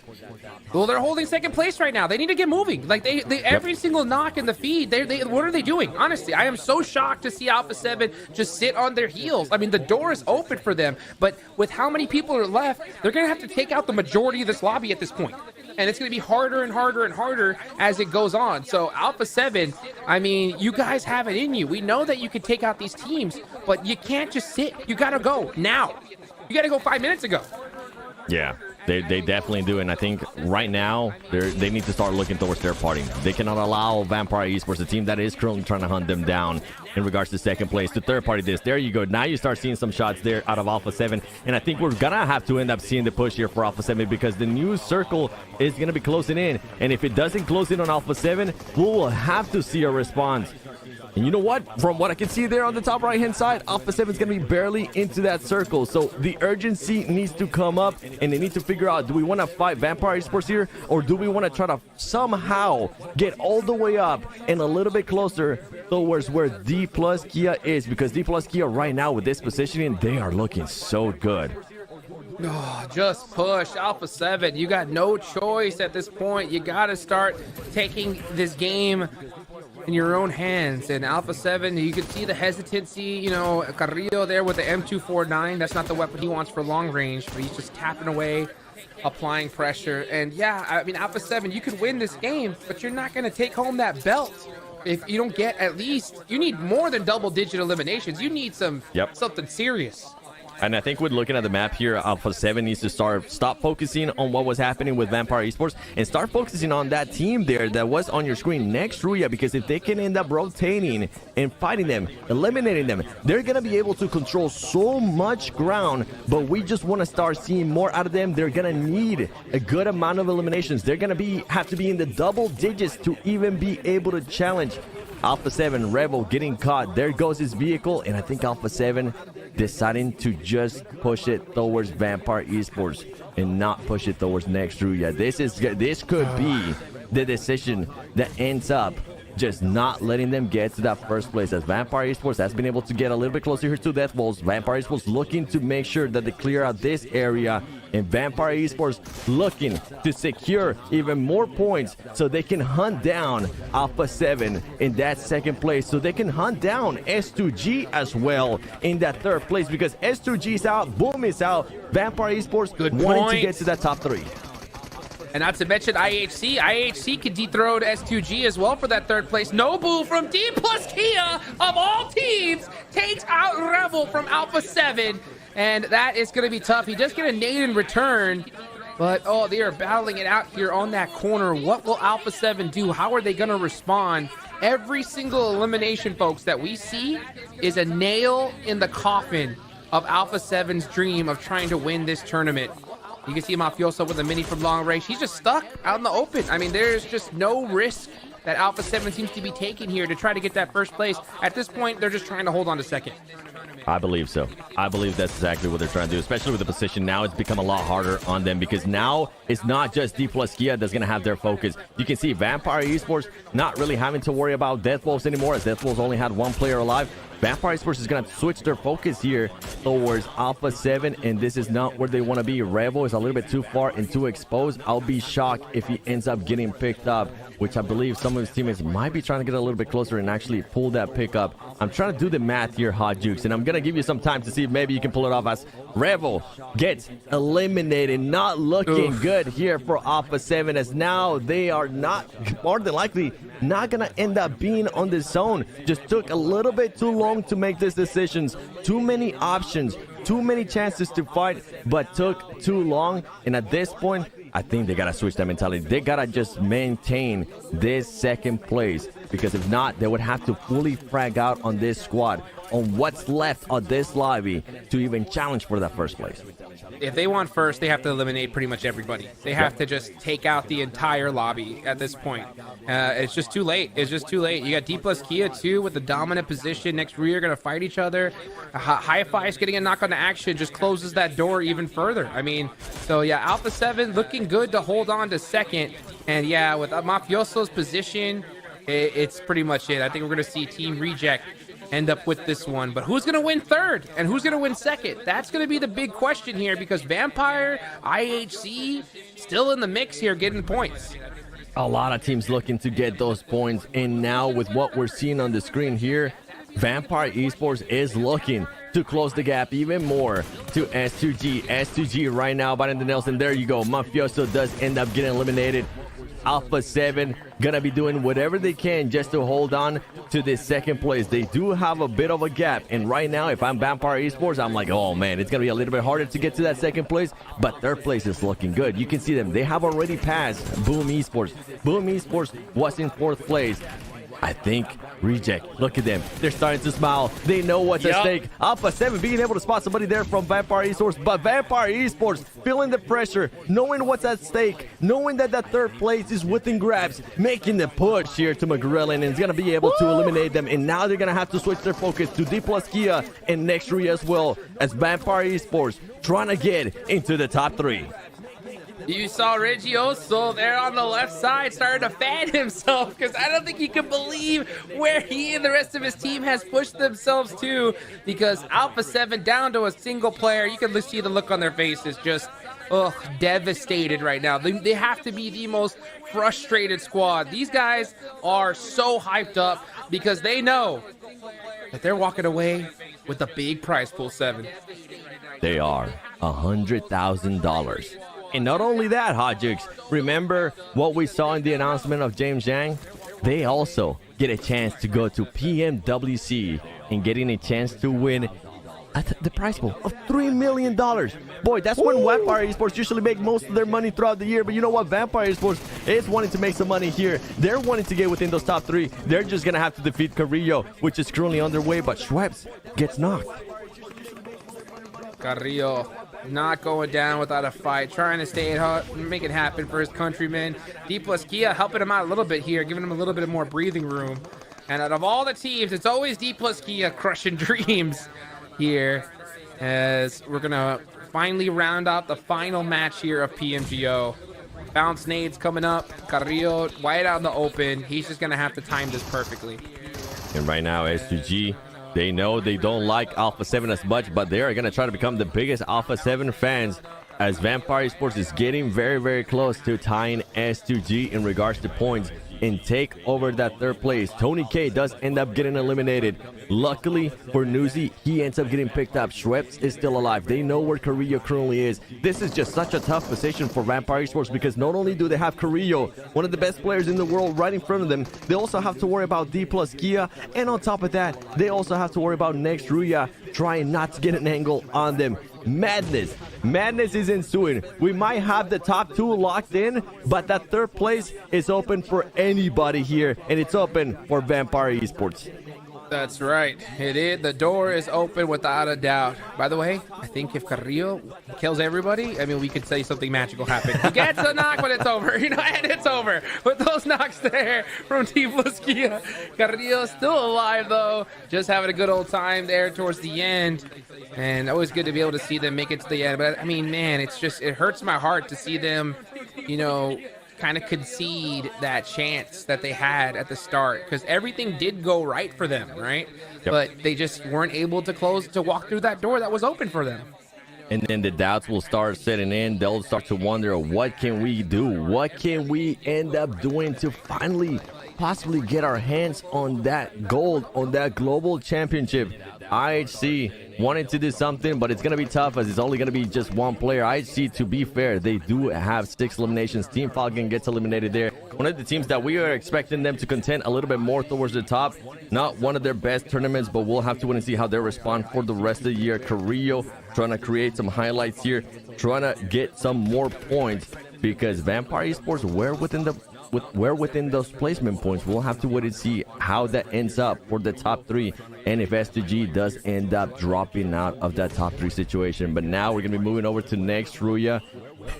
D plus Kia, man, this is just a little bit funny to me. Out of all the teams that we were expecting here in the last day, I was not expecting D plus Kia, and they have been on a spoiler roll for a lot of teams today, Hot Jukes. As Carrillo's gonna get spotted, and there you go. Alpha 7 gets eliminated. Reject knows that is theirs now, but who's gonna win this match? Is it gonna be next Ruya, or is it gonna be D plus Kia, as the Brazilian crowd giving their support there to the Alpha 7 players? And D plus Kia rounding out the day with another crazy performance. You know, by far too late, but it's always be able to, it's good to see, you know, just them stand up here towards the end. Meanwhile, you got Next Ruya still alive, looking to pull out a chicken dinner, and here comes the Molotov. But oh my gosh, what a tournament so far, Seven. What a tournament indeed. Honestly, I couldn't have asked for anything better to start off my PUBG Mobile esports year. Next Ruya gets the win, but that is not the important one, ladies and gentlemen. The important one is after that match, after we just saw and how the standings were, this are your PUBG Mobile Global Open champions. Oh my gosh, Reject finally being able to clutch up for Japan. Japan with the best showing ever at a global event. All the hard work, all the years has paid off for this team. Not only Rayoso, we saw Sarah being able to perform really, really well for his squad, but it was a collective. Duelo, we saw him clutching up as well. Divine, overall, this team deserved it. The consistency, Hot Jukes, that we saw to this team, I haven't seen in a very, very long time out of any team at a global event. Are you kidding me? I mean, you said finally. Did anybody expect them to win this thing? I thought that they were going to be happy just by even getting a top placement. But no, they win the whole tournament. An unreal performance. I mean, yeah, the consistency was ridiculous. Even when they didn't get zoned, they were just pushing out. Aggressive, you know, sneaking their way in. And then when they had to fight, battle it out like crazy, they just said, nah, don't worry about it. We're going to go ahead and just take you out one by one. Just absolute insanity and a massive performance for Team Reject. And a massive switch up from Team Reject as well. Keep in mind, this team ended up being 22nd place in PMGC 2023. For them to make a switch, for them to be able to add Divine back in February to the roster, and for this team to be able to react like this with that addition. Now Sarah had more than a year with the team. It has shown you gotta believe on your core roster, because Reject are the champions, and they are gonna be celebrating, and they're gonna especially be celebrating that they're gonna be going to PMWC and get a chance at the $3 million prize pool, Hot Jukes. Oh, wow. I mean, this is just absolutely mind-blowing. I mean, you got to give it up for Alpha 7 as well, performing so well in their homeland. They had the start of a lifetime. I mean, everything was going for them in the way that they wanted to, but just, not being able to clutch it up once again, 7. And that's going to loom over them at this point, because, you know what, in the Hispanic culture, we talk about having that silver-toothed kid energy.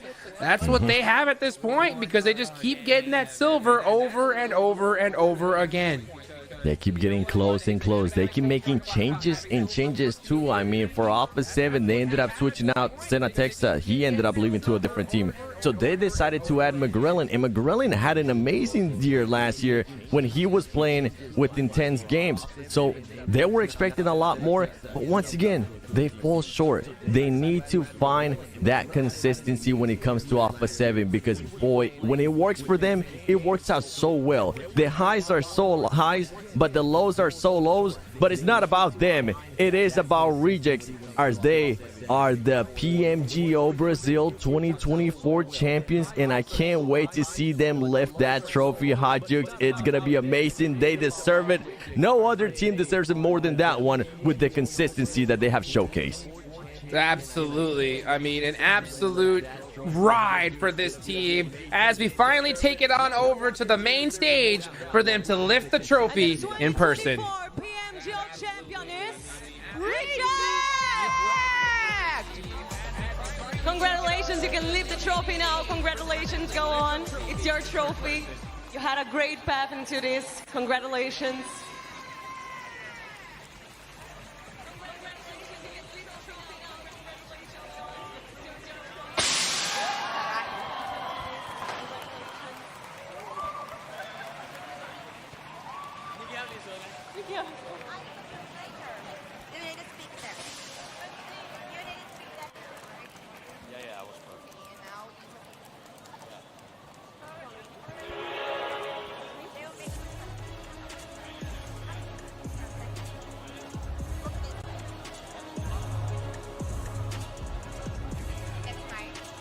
And there you have it right there. Reject from Japan being able to be crowned the champions of PMGO, the PUBG Mobile Global Open Brazil 2024. The first time we have had this tournament, and this one is gonna go for the record books, because not only were they so consistent, not only did they have so many amazing performances, we also had some great performances from some of the other teams. I mean, I gotta give some props here, Hajix and Sute, to what IC was able to do earlier in the day. A team that in the first day, they were looking strong. In the second day, they kind of disappear. And on the final day, they were like, you know what? We're just gonna send it. They ended up getting a match with 22 elims.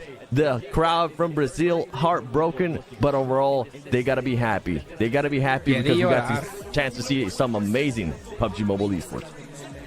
Oh man, tough situation for the Alpha 7 fans. And you know what? They decided, it looks like their whole strategy, right, was to go for that second place. And with, by all intents and purposes, they got it. The question is, Zute and 7, who got third? Who got third? Oh, yeah. It beats me. I know who got first, though. And that is the Rejects team. First time for the Japan region to their last PM global performance they're showing was nowhere near as good. I don't think they even finished first page. Maybe 8th. I can't remember correctly. They didn't. Reject didn't even get a chance to go to the PMGC Grand Finals, so they weren't even there. That's how awful that performance was. Yeah.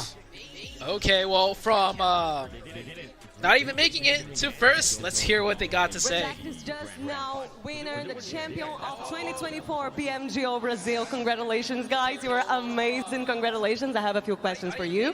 First, I want to ask you, this is your first ever win in a global tournament. How would you describe how you feel right now?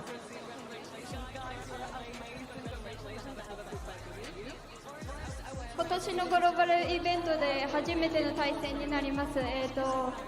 気持ちはどうでしょうか。俺そうですね、なんかここまでの結果出せると思ってなかったので、もう本当にあんまり実感がないというか、はい、驚いてます。We are really surprised. We didn't think that much we will be succeed so much, but we are really surprised now. 最高です。It's really nice.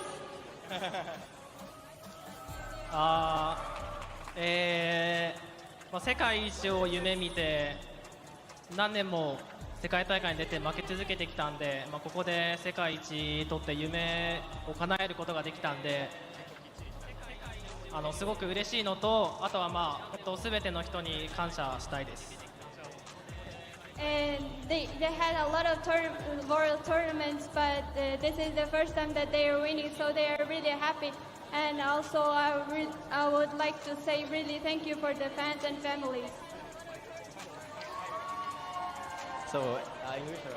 Yeah, English, please. Actually, I have no words. I'm so impressed. So, but I have to say thanks for all my supporters and my teams, my sponsors. And to be honest, I really like this country. I'm glad to come here. Obrigado. グローバルイベントで初めての対戦になります。気持ちはどうでしょうか。俺そうですね、なんかここまでの結果出せると思ってなかったので、もう本当にあんまり実感がないというか、はい、驚いてます。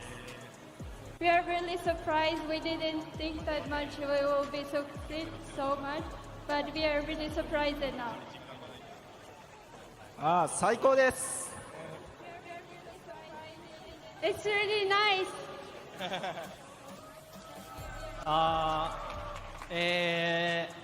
世界一を夢見て何年も世界大会に出て負け続けてきたんで、ここで世界一取って夢を叶えることができたんで、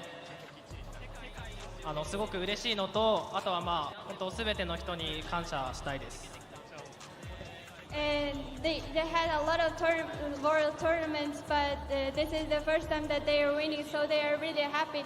And also, I would like to say really thank you for the fans and families. So, English or? Yeah, English, please. Actually, I have no words. Like, I'm so blessed. So, but I have to say thanks for all my supporters and my teams, my sponsors. And to be honest, I really like this country. I'm glad to come here. Obrigado.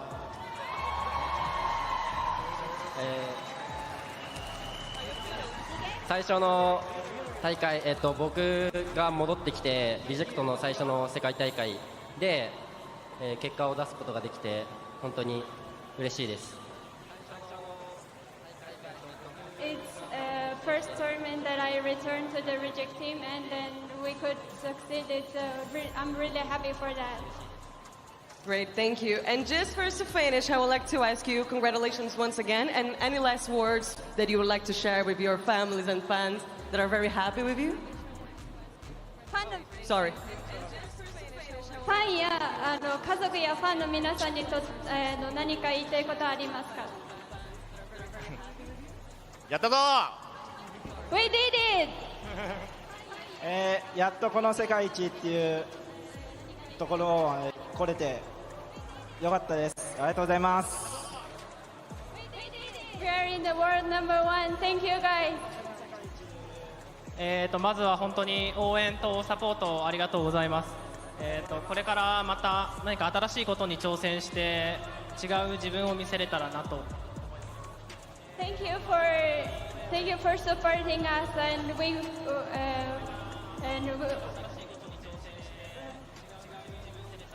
I have to say ti amo to all my family and friends.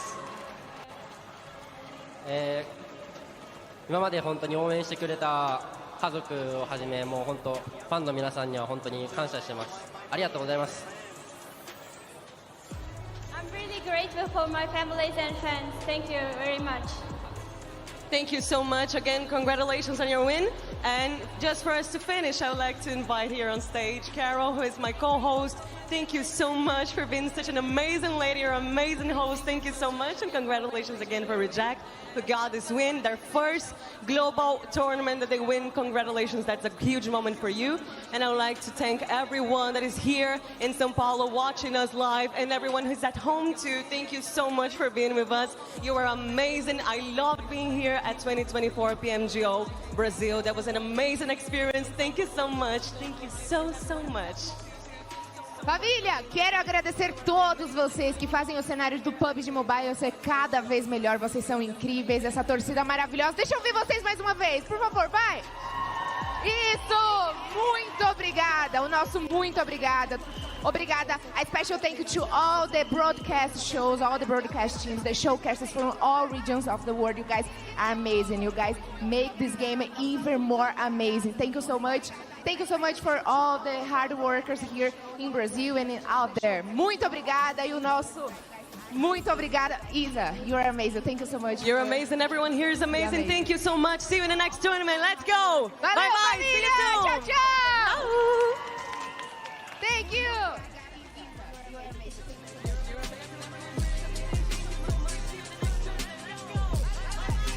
Bye-bye from Brazil, but not bye-bye from us yet, because we still want to know who ended up there in that top three. But we just got a chance to hear him. We got a chance to hear Sarah trying to speak some of that amazing Portuguese, telling the fans out there obrigado for the reception that they were giving them. But Reject, I mean, what a performance, Sute. We couldn't have asked anything better for a champion. Consistency, and on top of that, big eliminations out of them. Yeah, Rejects, like, they played lights out. They made every opportunity count, and they capitalized on it. The amount of close-range fights that they won, I mean, we saw it on day one, right, with those hot drops. I even called it out early. Japan, they're actually really good at close range. Their mechanical skills, like individual mechanical skills, is off the charts. And ultimately, with all those close range fights, those clutch moments, it came down to it, and they won it all, Hot Jukes. Yes, they did. You know, what can I say? Obrigado. I second it, right? I second it because just a huge thank you to everybody that put this on, to the performers that we saw. Team Reject did something that I don't think any of us expected. I loved when I see teams, right, that are other than the ones that we know for sure are going to dominate, come out of really nowhere, right, and just go crazy. I mean, I don't think anybody had Team Reject winning this one. Maybe, you know, a top performance, but the champion 7? I sure didn't. I went back and looked at my top 3 that I was expecting, and I was not expecting Reject to be there. I was only expecting IHC with the performance that I saw out of them in PMGC, and how little time has actually gone by from PMGC to now to the PMGO. I thought IHC was going to be able to clutch it up. I thought they were going to be able to show the dominance that they showed in PMGC, and I mean, we got a chance to see highlights of it again today whenever they did end up getting so much in the eliminations in one of those matches. But this kind of leaves the door open. What can we expect now for the rest of the year? How are some of the rosters going to be switching up? And I also want to say thank you to some of the teams that are there towards the bottom. Smoke Gaming, Zebra Masters, Dead Wolves, Roche War, like all those teams. Thank you for coming up here to the PMGO, putting up a good performance, even though it doesn't reflect there on the leaderboard. Now you guys are going to have global experience. Now you know what it feels like to be here. But once again, the champions, they were just too much, man. They were just too much. I think they ended up somewhere along the lines of 94 eliminations, 3 more than the team following them, which was, I mean, that's a performance right there in regards to eliminations alone. I mean, it's crazy. I mean, just what else can we say that we haven't said already, right? Team Reject deserved this championship without a doubt. I wonder how much of a chip has grown on the shoulder of Alpha 7 at this point, right?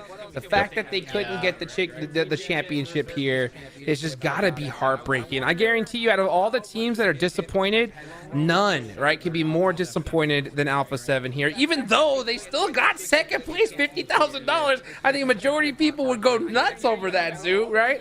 But, you know, considering their storyline, yeah, it's gotta hurt. It was meant to be. It was meant to be for them to get first, that is, in this tournament, especially with the way it started off. I mean, they got the whole crowd there, like all of the Alpha 7 fans, the staff. It's honestly, for me, heartbreaking as well. But on the flip side, I couldn't be happier with like the polar opposite of a heartbreaking story, right? I'm really happy that it wasn't like IHC that got the championship, or S2G, you know, like a repeat championship. Instead, it was the Rejects team, the team that has been constantly beaten down like over the years. Every time they got to the global stage, they let down Japan as a region over and over and over. But this time, 7, they came here and they performed. Not only did they perform, they got the championship trophy. So as heartbreaking as a story it is for Alpha 7, I think this is probably the team that I would dare say deserves a championship the most. And they got it. And I love what you mentioned there. I mean, ever since Nova got those back-to-back PMGC titles, and we started getting new winners in S2G, IHC, and now Reject here. It's not the same region. Now it's different regions stepping it up, and I can't wait to see what's going to happen when we do end up going to the next global event. Which region is going to be stepping up? Because you guys were mentioning Alpha 7. Alpha 7 has gotten so close every single time They do have that new player, McGrellin. They are going to be going into the PMSL Americas. And how is that going to be able to improve to them? Are they going to be able to qualify to the PMWC? Anything can happen. Just make sure you guys follow PUBG Mobile Esports on social media. That way you guys can be up to date with everything that's going on. And Vampire Esports clutches it up. It was a tiebreaker, and they actually clutch it up with the amount of wins that they got. Those 3 chicken dinners came in clutch. Look at the points after that, though. 127, 127, 26, 25. That is, wow. Third place muddy, man. So close for so many teams, but Vampire, they got it done. I mean, just imagine Vampire stealing away $30,000 right here. Imagine being IHC, right? With the performances that they had. If they would have won that game, they would have taken 30K, but now they're going home with 15. I'll be happy with that. I would be happy with those 30Ks if I'm Vampire Esports. A lot of questions from Vampire Esports as we go here towards the second page. And as I mentioned, just a huge shout out to all of these teams as well for bringing in their best game. It wasn't too much here, as some of the top teams were just too much. I mean, Reject, we saw what they were able to do there. Alpha 7 continuing there with that second place, and so on and so forth. Nova Esports, I am hoping. No, I'm not going to give you the pass, okay? I want to see more out of you.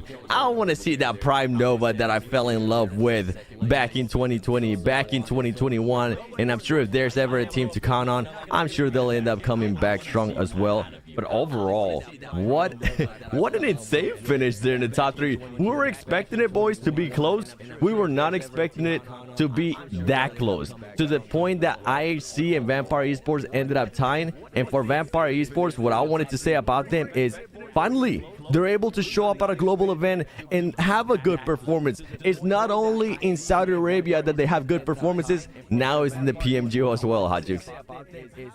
Yes, sir, indeed. What a way to do it. Let's see who the elimination leaders were and see who ended up on top. I mean, of course, right? It's got to be none other than Reggio. So this guy had the tournament of his life, Zoo.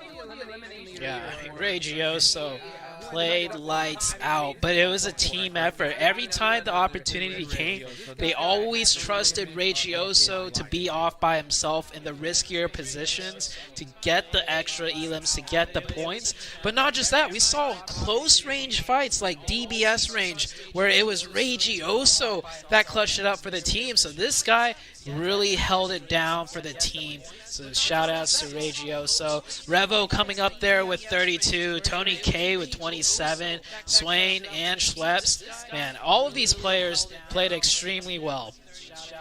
Yeah, Tony K with 27 eliminations right there. Great performance out of him. Now being able to follow up on the performance that he was able to showcase himself whenever we did end up seeing him at the PMWI last year. But overall, man, insane performances out of this team. I'm still at a shock, to be completely honest, at how good Reject was, especially after that first day.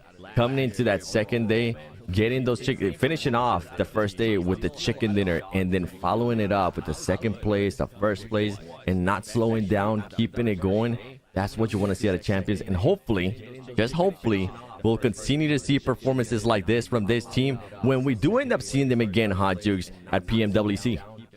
Yeah, I mean, it's so crazy. I wonder what they're going to do, because I remember at the start, day number 1, Team Reject was just hot dropping everybody. I was like, yo, you're not going to win doing that. That's for sure, because it doesn't work. And eventually, they just gave up on the hot drops and just started dominating everybody. But I wonder if those hot drops just warmed them up for this tournament, because once they finally got to those end circles, they couldn't be stopped. That's the team too, right, Sute? I think you're the one that brought this up. We usually talk about, can teams maybe win tournaments if they end up getting hot drop, if they do end up with those hot drop situations. I think they showcase it here that you just got to be able to adapt with whatever you're given, like Reject was able to.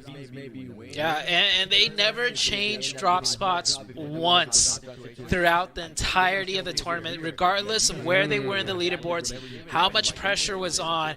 And you can still argue, there's still an argument to be made that you got to change it up, you know, sometimes. But It was how they got to where they were. It was through the hot drops. It was through committing to the fights, shooting the loot boxes every single time without fail that got them to that first place spot. So why change it? They're not going to change up their mojo, and I think it definitely worked out for them. And well, as for me, I think it's time for me to start watching some PMGO to see what's going on in the Japan League, because it may not only just be Reject that, level up. Maybe the Japan region as a whole has leveled up.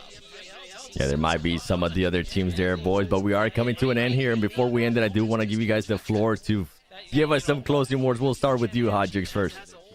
Man, thank you to everybody for putting this on. This was a great event to start the year. I mean, I love starting the year with a global event. It's my favorite going forward. And I am looking forward to see what Japan does, because we've seen in the past, whenever you see a team win a tournament, that region levels up. We started off, with Paraboy and the boys. Then we saw Thailand go off, Mongolia. Now maybe it's Japan's time to shine. It is. How about you, Sute?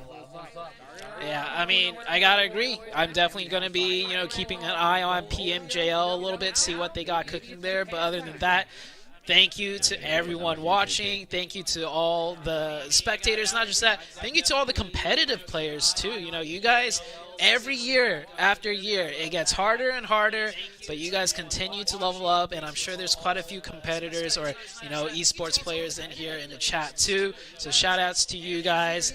And yeah, man, PUBG Mobile, it just keeps getting better and better, honestly. It does keep getting better and better, and I will have to agree with you, Hot Jukes. I think from now on, at the start of the year, I can't wait to see if PMGO is going to continue on, and if it does, I can't wait to see the action that we're going to be getting right off the bat. A special thanks to everybody out there for watching, the producers on the ear. Everest, thank you for your amazing work, and everybody else in Brazil, and a special thanks as well to PUBG Mobile Esports and everybody doing all those viewer parties like Karine, like Shifan. I can't wait to see what PUBG Mobile Esports is going to bring this year. From us is being boy the Sun Worlds Gaming alongside Hot Jukes and Sute. This has been the PUBG Mobile Global Open Brazil 2024.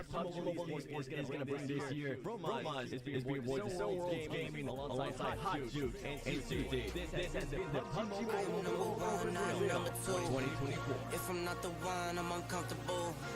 See the competition, I run.